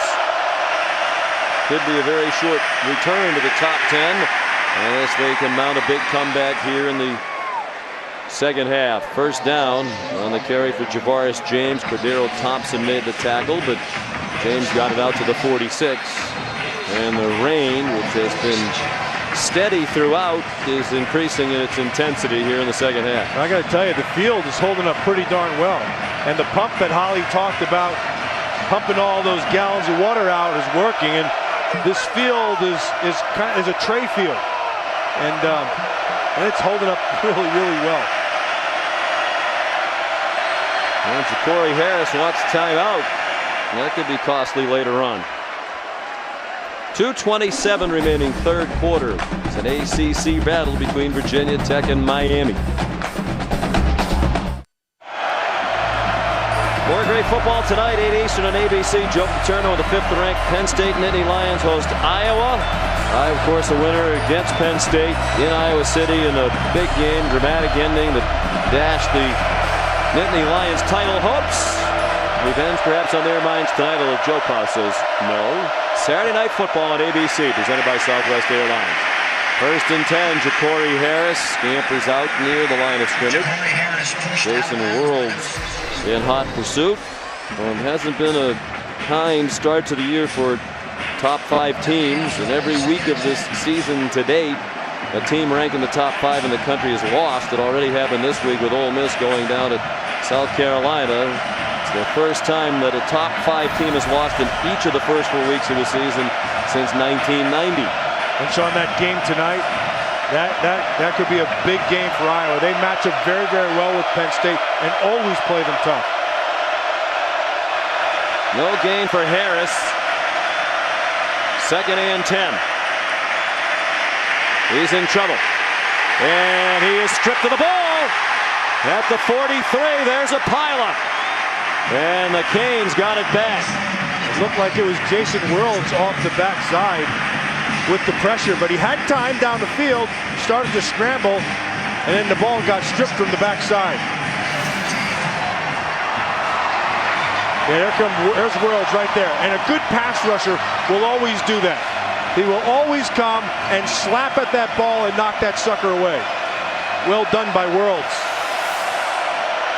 Second time Harris has fumbled while being sacked, of course, early in the game. Virginia Tech recovered and wound up scoring shortly thereafter.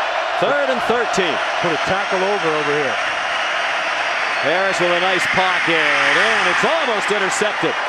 Ron Bird curled open, but Cam Chancellor came flying through the air and knocked it away. Outstanding job by Cam Chancellor, sitting back there and reading the eyes of Ja'Cory Harris. You can see, watch number 17 right in the middle. Take the eyes back, now go. Nice block, nice break on the ball. Bird thought he was coming open, but Chancellor read it. Nice break, knocked it away.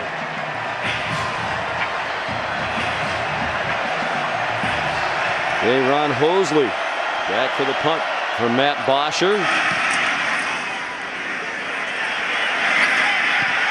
That's a live ball. Live ball, still free. It hit Eddie Whitley, And I believe one of his mates rescued him. Oh, that is. Now, you have to know, as the returner, when he sees that ball falling short, he's got to yell out to get away. You can see him. He's trying to yell, get away, whatever the hot call is. And, of course, it hits Ridley, and then it's a free-for-all. And the Hokies do a good job of jumping on top of it. As soon as it hits him, that's a hot ball. That ball is live. An agonizing second half here for Miami. The 2 drop passes key when they were seemingly on the verge of making it a 1-touchdown game. And that ball was there for the taking. They couldn't come up with it. Ryan Williams, the ball carrier. Colin McCarthy made the tackle after a short gain. The entire world blacked out. Everyone saw a vision of their own future. Now the investigation begins to discover why did it happen. Thursday's #1 new hit drama is ABC's Flash Forward. See an all-new episode this Thursday at 8, 7 Central on ABC.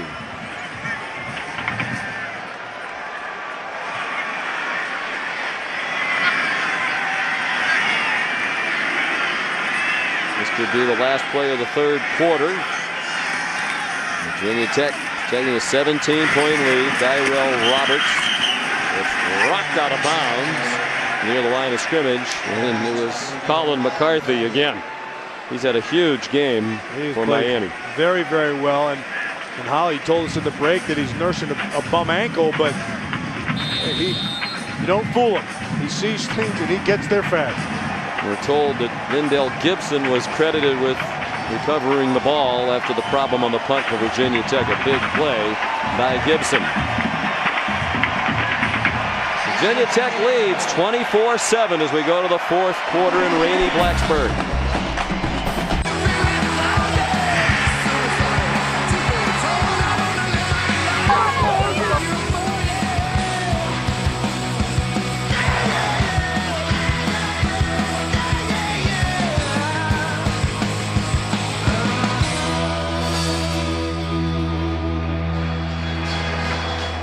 We're back in Blacksburg and heading to the fourth quarter. Sean McDonough, Matt Millen, Holly Rowe. Cool and rainy day here in Southwest Virginia. A solid all-around performance by Virginia Tech.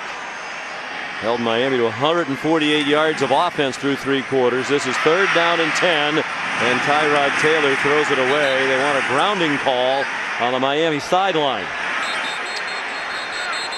Well, there's not going to be a flag. Marcus Robinson had the pressure on Tyrod Taylor. And the reason there's not going to be a flag, he's going to move outside the box, watch him, and then he sees it, and then he's just going to ground it. And is there an eligible receiver around? Looked like the answer to that was no. You are correct, but he sir. was outside. Travis Benjamin. Miami should get good field position with Benjamin standing at his own 45. Brent Bowden gets the kick off with the rush coming. And it's a good kick. Bounces out of bounds at the 37-yard line. 47-yard punt. And we look now at our Pacific Life game summary. Well, Virginia Tech dominated in the first half, especially rushing the football, and they continue to do that. But what's not in those in that game life summary there is the drop balls by Graham, because they were going in and they were moving and they were playing with great confidence, and the 2 drops kind of got them out of sync a little bit. Still time with their explosiveness, but this is a Virginia Tech defense that's starting to live up to the traditions of Hokie defense today. Miami had only 247 yards of offense last year in Miami when they beat Virginia Tech 16-14. And that is intercepted. Rashad Carmichael brought it back inside the 25.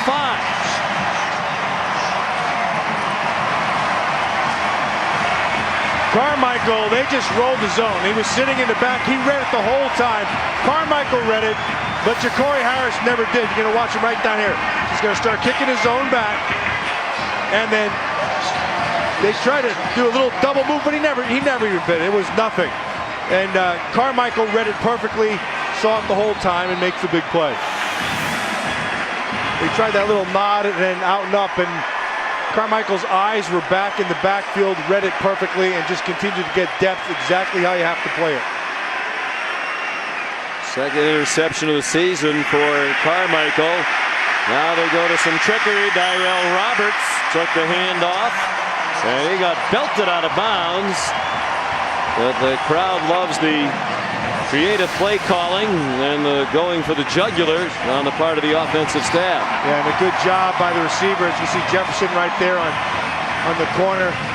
And then Darrell Roberts as he goes down. Oh, nice shot there. It looked like it's helmet to helmet. That's good football to me. Sorry, ladies and gentlemen. But listen, that tapping you hear on your TV screen right now, those are the nails going into the coffin of that Miami defense, because right now they are hammering it home. And it's Ryan Williams. Tough run. The crowd likes that as well. Down to the 6. Brandon Harris, Jared Campbell in on the stop of Williams. His 30th carry of the afternoon. He's up to 133 yards rushing and a touchdown. Yeah, and you know, one big run sandwiched around a bunch of nice games like that. 7, 8, 5, 3. Here comes another 10, and it's just been body blows all game long by Ryan Williams.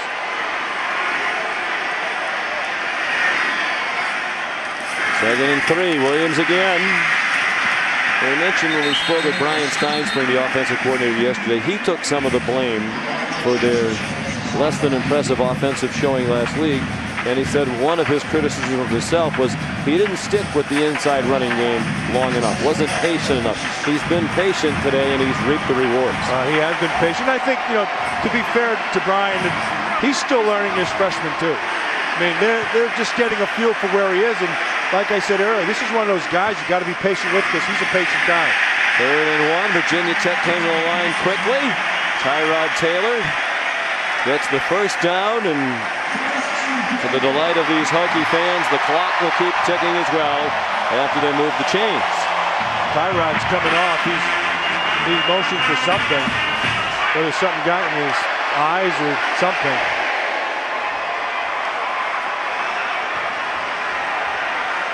That was a good job of that quarterback sneak. And if you notice, he took a step and then went to his left, saw where the hole was, and then got the first.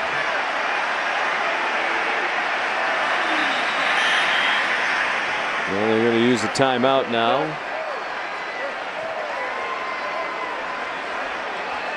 I think it was 6 seconds left. If they wanted to, they could have bled a few more seconds off the clock.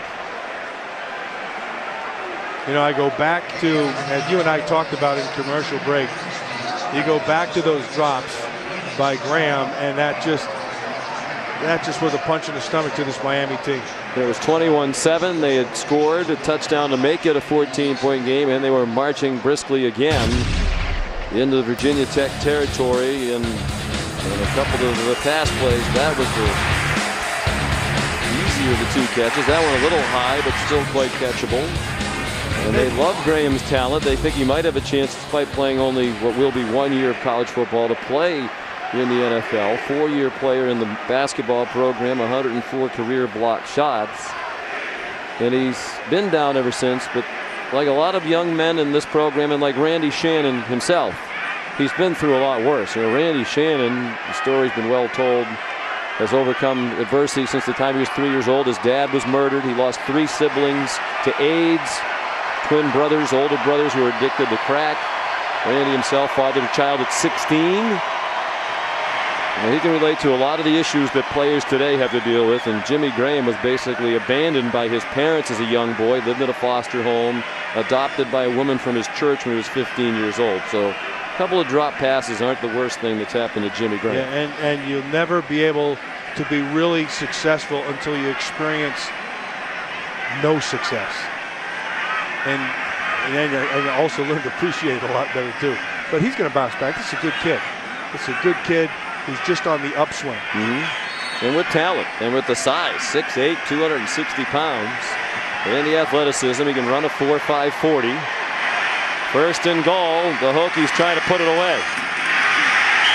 And it's Williams.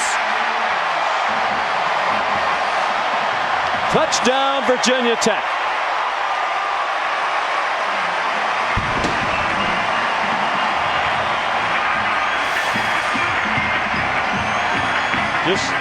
Just a power O. Pulling the guard, following Jefferson. Sergio Render pulls around, gets himself a block behind Big Ed Wang on the left side. And it's that big size that we talked about on the front against the smaller defensive front of Miami.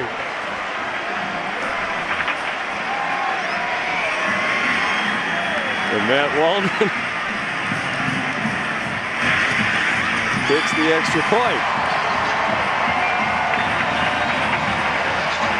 Textbook Virginia Tech football today. This time an interception leads to a score. Coming up, Matt's deep ruminations with the latest installment of Milling Around.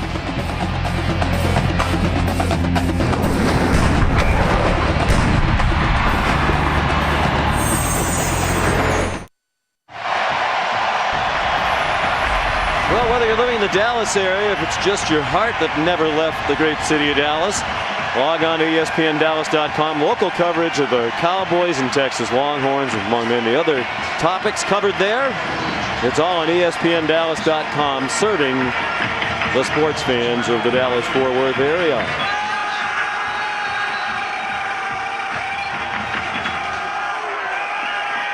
Well, Virginia Tech, they've had a tough schedule to open the year, too. Lost to Alabama, beat Marshall, beat Nebraska. They're playing their third-ranked opponent in 4 games. Miami, its third-ranked foe in 3 games. And it's all Virginia Tech. And a live ball. Mike James had trouble with the squib kick from Justin Meyer. And he's down shy of the 20.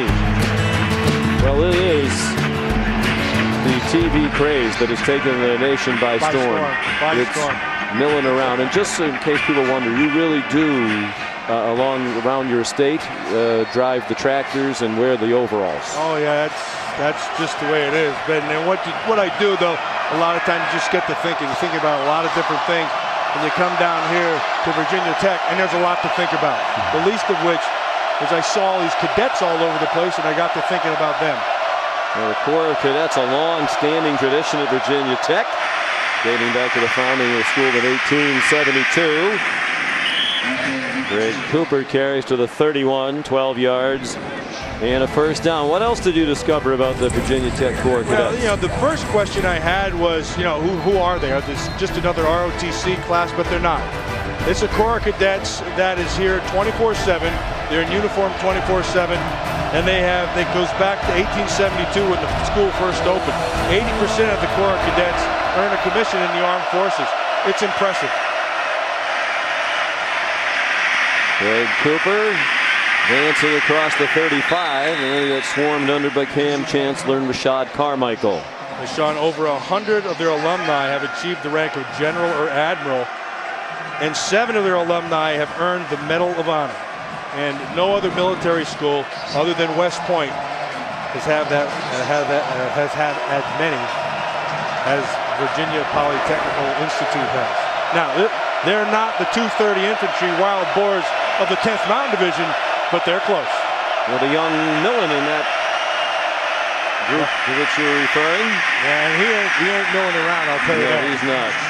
Tavares James, the ball carrier. Cam Chancellor made the tackle. That Corps of Cadets is a part of the great spirit on this campus. A campus that obviously has endured the tremendous tragedy of the shootings here a couple of years ago. They're impressive. They're impressive. I saw them when I got over here this morning around 9:30. They were marching in cadence and doing what they should be doing. Those cadets and the rest of the crowd roaring, and there's a short pass that they couldn't connect on. Mike James, the intended target. Well, they saw at the beginning of the game the flags coming on the field. After September 11th, Virginia Tech started bringing the flag of the United States onto the field before every game. That goes to a player who had an outstanding performance in the previous week. They also started bringing out the Commonwealth of Virginia flag. That goes to a walk-on player. who's had an outstanding performance. And then beginning this season, the Hokie Spirit flag. The player who has demonstrated loyalty, trust, respect, and dependability brings that flag out in honor of the men and women serving in the United States military. And all three flags are given after the run-on to the Corps of Cadets. Some of the many great traditions. ESPN's College Football on ABC, brought to you by Verizon Wireless, America's most reliable wireless network. Capital One, what's in your wallet? And the Home Depot, more saving, more doing. That's the power of the Home Depot. Back on the campus of Virginia Tech. Miami going for it. 4th and 3, down 31-7 from their own 38, 10:23 to go. Harris needs a block, now throws on the move, and it is caught! Leonard Hankerson keeps hope alive for the Hurricanes. And he goes out of bounds at the 28-yard line with Dorian Porch shoving him out. Yeah, Whitley was right on him, and he buys the time with his feet. You can see him. That's nice coverage. Now Plaster, get your eyes to the receiver. He just did a good job, Hankerson did, of turning and getting down the field, and well thrown by Ja'Cory Harris. 34-yard gain that gets him over 200 yards of offense at 2:01. Slow developing run for Javarius James yields very little, and we send you back to Matt Weiner for Sports Center right now. Update. All right, Sean, Sports Center right now is presented by Sprint. Oregon is controlled job at best, and Jeremiah Masoli has hit Ed Dixon for 3 touchdowns. The Ducks are dominating number 6 Cal. Meanwhile, Tim Tebow, who took a separate plane to Lexington because of his illness, has started. Florida already on top of Kentucky and Lexington 3-0. And here in Blacksburg, Ja'Cory Harris on target for a first down. Ron Bird had forward progress to about the 17 before he was run back. So Sean, up 31-7, 4th quarter, 9 minutes to go. And Bud Foster is still blitzing, going man-to-man, bringing the safety off the corner and trying to get pressure on the quarterback. It's called a good game today, and more important, his players have implemented it very, very well. Harris, ooh, got a great block right in front of him. Oh, somebody got waffled in there. Whoever the back was who stayed in there to block laid out one of the oncoming rushers. It's Ron Collier, the intended receiver, on that pass. And it was Cooper, I believe. Watch him block. This is what we're talking about. That's a great shot.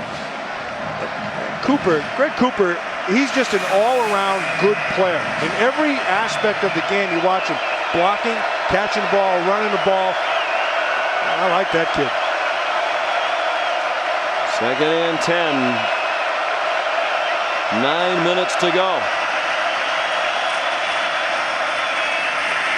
And that play's doomed. Ron Collier on the end around, stuffed behind the line of scrimmage. It was Dorian Porch. He's had a terrific game. Part of the action. Cody Grimm back there as well. Loss on the play. Back to the 22. Even the 23 now. So, of course, you have to ask, what the heck was the safety doing right there? And the answer is, it's another call by Bud Foster to get him up and coming. Look at the total yards. You can see it was just a track meet up until today. And they had back-to-back games of 450 plus for the first time since 2003. Down the seam it goes, and it is broken up, and no flags on the play. Diedrich Epps, the tight end, the intended target, and Cody Grimm broke it up right in front of that cadet cheering section in that end zone.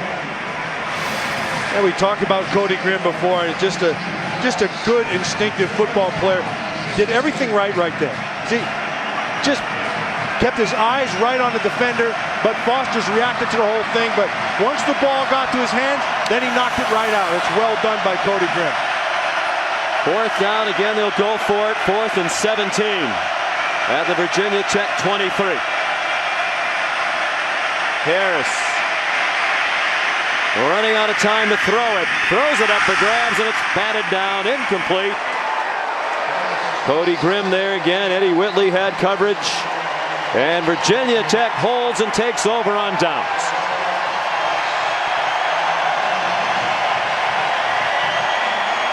And Ja'Cory Harris now 9 out of 25 passing today.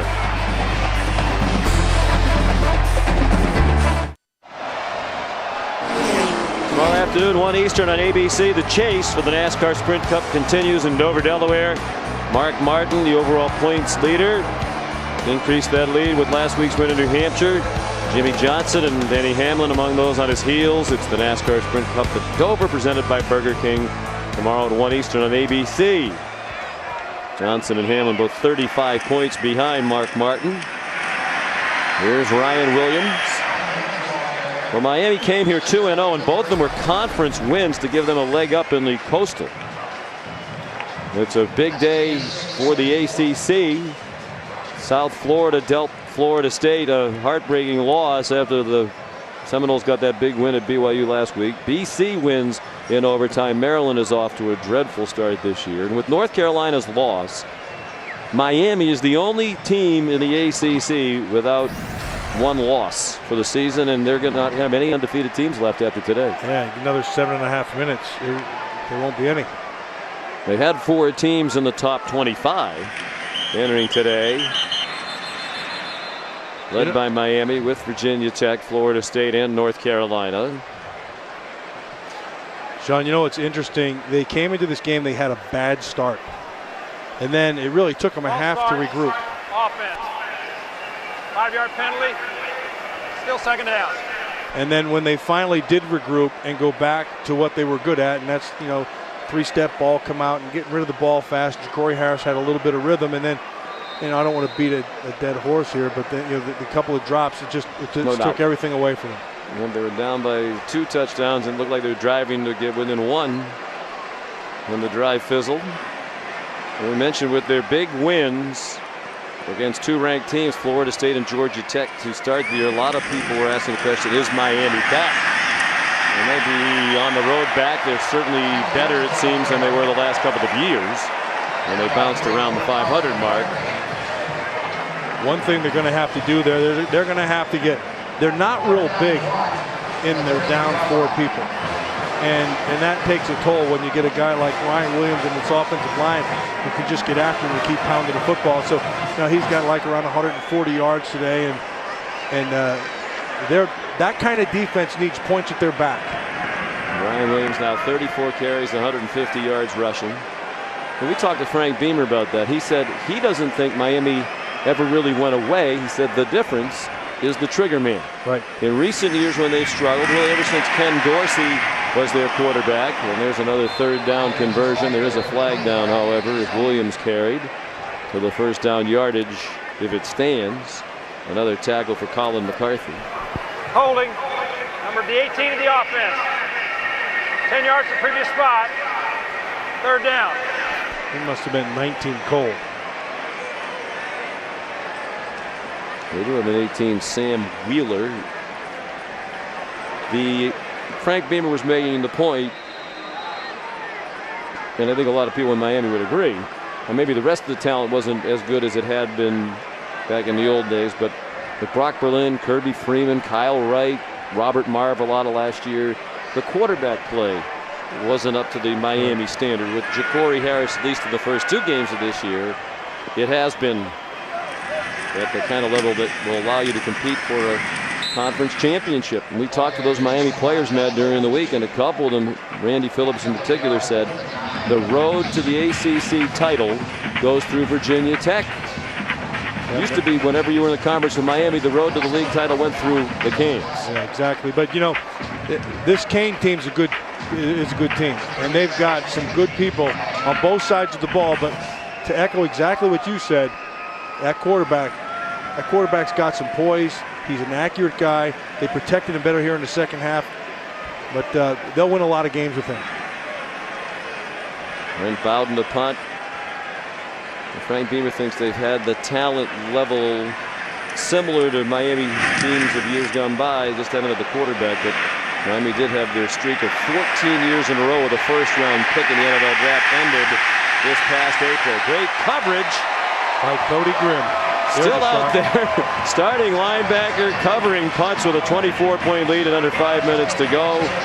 And he was out there to run down the punt return by Travis Benjamin. We've talked a lot about the ACC, a great gesture of sportsmanship and camaraderie within the ACC this week. And with more on that, here's Holly. Well, that's right. Virginia Tech is still hurting over some of those last-minute Boston College losses after the last few years. But not so much so that they're not getting behind linebacker Mark Herzlich, who is fighting cancer in his leg. This week, the team is selling Team United bracelets to fans. The scout team was out before the game selling them. They hope to present Herzlich with a check before the Boston College game down here on the field for $5,094. That 94 signifying his number. Pretty classy move by Virginia Tech to support an opponent who is fighting for his life. So Mark Herzlich, a terrific young man, the ACC Defensive Player of the Year last year. And by all accounts, a wonderful person battling a rare form of cancer. He hopes to come back and play for Boston College next year. Without Herzlich, BC picked to finish last in the Atlantic Division. Give Frank Spaziani a lot of credit. With that win today against Wake Forest, they're off to a 3-1 start overall. Outstanding. Jeff Jagosinski won a lot of games, but took advantage of great talent he inherited and then left the program a lot worse off than he inherited it. And now Frank Spaziani and that staff will have to build it back up. Talk about a guy who blew up his career. Jeff Jagosinski with the Boston College Eagles and then on to Tampa Bay to be their coordinator and didn't even make it to opening day in his first year as coordinator. Down goes Frazier. And that happens. And he's a solid coach. And he'll be back. Miami might want to be a little more quick in and out of the huddle. I mean, the outcome is no longer in doubt, but I'm sure Randy Shannon would like to see him snap the ball with more than 2 seconds left on the play clock. Mike James out to the 35. And I think some of the Virginia Tech Hokies probably didn't like all the attention on Miami coming into this game and the fact that they were the favorite. Coming in here to Lane Stadium where the Hokies have won 10 games in a row. You could feel it. You could feel it when we were out of practice the other day. Just, you know, Frank Beamer does a great job of giving great perspective to this football team. He paints a realistic picture, but he also lets them know this is what we need to do to win. If we do this, we'll win the football game. Nobody back deep for the punt from Matt Bosher.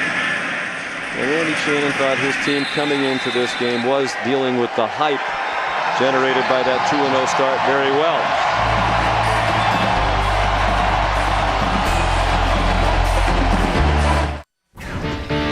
I'm Matt Weiner in New York with this SportsCenter in-game update. We told you Tim Tebow started for Florida. He's got the Gators started off on the right path.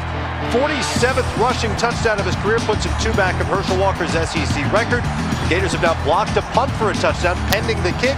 16-0 in Lexington. Florida owns the longest winning streak in the nation, 13 games. Here's David Wilson, the true freshman with blazing speed, 4.3 in the 40. And he got taken down near the 30-yard line. Ray Armstrong made the tackle. That's the first carry of the game for David Wilson. And Frank Beamer thinks he's going to be a star someday. Well, I'll tell you what, you watch him at practice, that is one funny kid. He is constant motion. He's like a cartoon out there. When he's not practicing, he's off to the side. He'll mentally go through every rep. And then the funny thing is he'll run through a play and he'll go through it and then he'll stop and he'll run it in reverse just like you're putting it on a T-bone and running it backwards. It's hilarious. He's very acrobatic.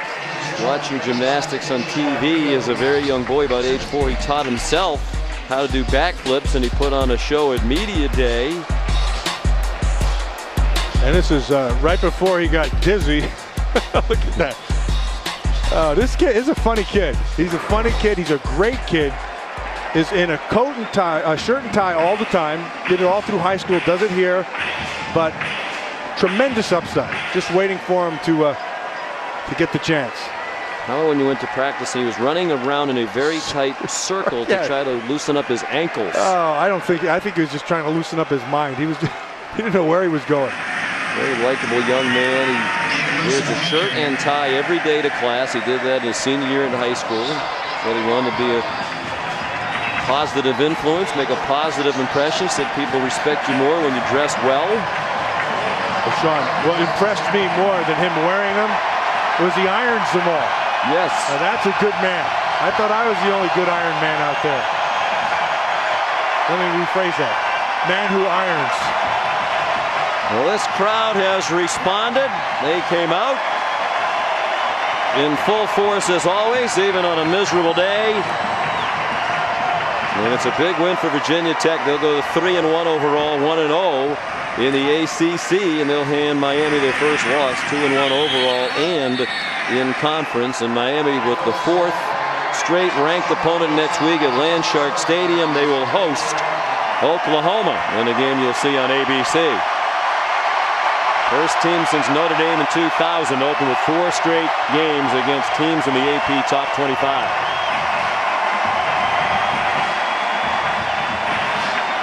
Many people believed they would start 0-4 off the troubles of the last couple of years and against that schedule.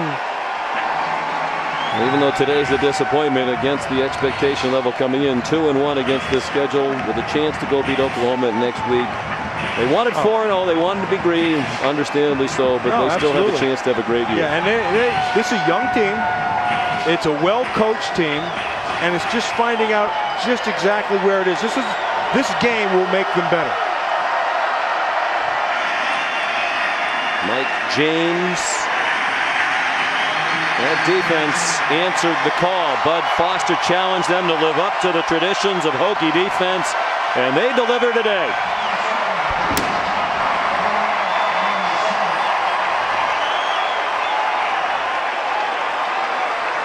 There's 209 yards of offense for Ja'Cory Harris and Miami.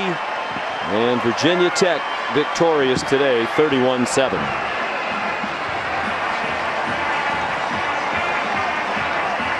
Meanwhile, the Hokies rushed for 272 yards on their way to 370 yards of offense. Here's Holly.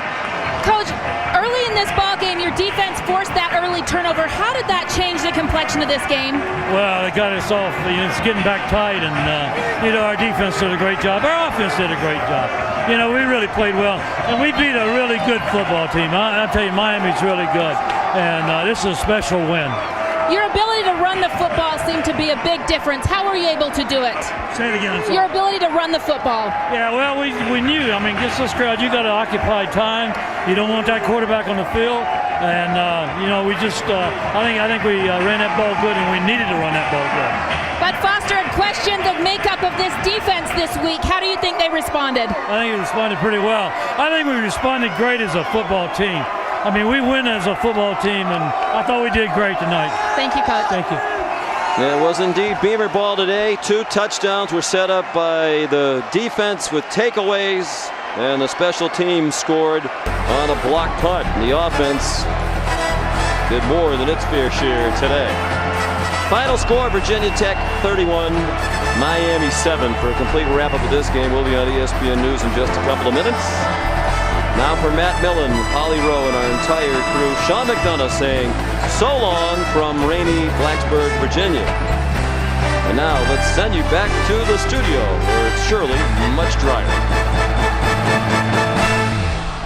Virginia Tech right now, and welcome those of you watching Virginia Tech and Miami as well. That game, Virginia Tech from the start controlled it, a very, very sloppy track out there, but the Miami Hurricanes came out. They were pressured a lot. Ja'Cory Harris could do absolutely nothing with the football, and this is a guy that a lot of people have talked about. He's only a sophomore, but a lot of people have talked about this guy with the Heisman word around him this week. I think a little premature for a guy who's only a sophomore and only really being the leader of a team for the third game of the season. But just the same, Virginia Tech, very impressive today. They were very, very good on defense in this football game. There's no question about it. Ja'Cory Harris has shown so much poise in the first 2 games of the season, but he played against a lot of vanilla looks defensively. When you go back and watch them play Florida State, when he plays Georgia Tech, he had a lot of protection, a lot of time to look downfield and make throws. Bud Foster, the defensive coordinator from Virginia Tech, made it very difficult on Ja'Cory Harris in this football game. Exotic pressures, forcing him to move. He was never able to find his rhythm, and it showed in this football.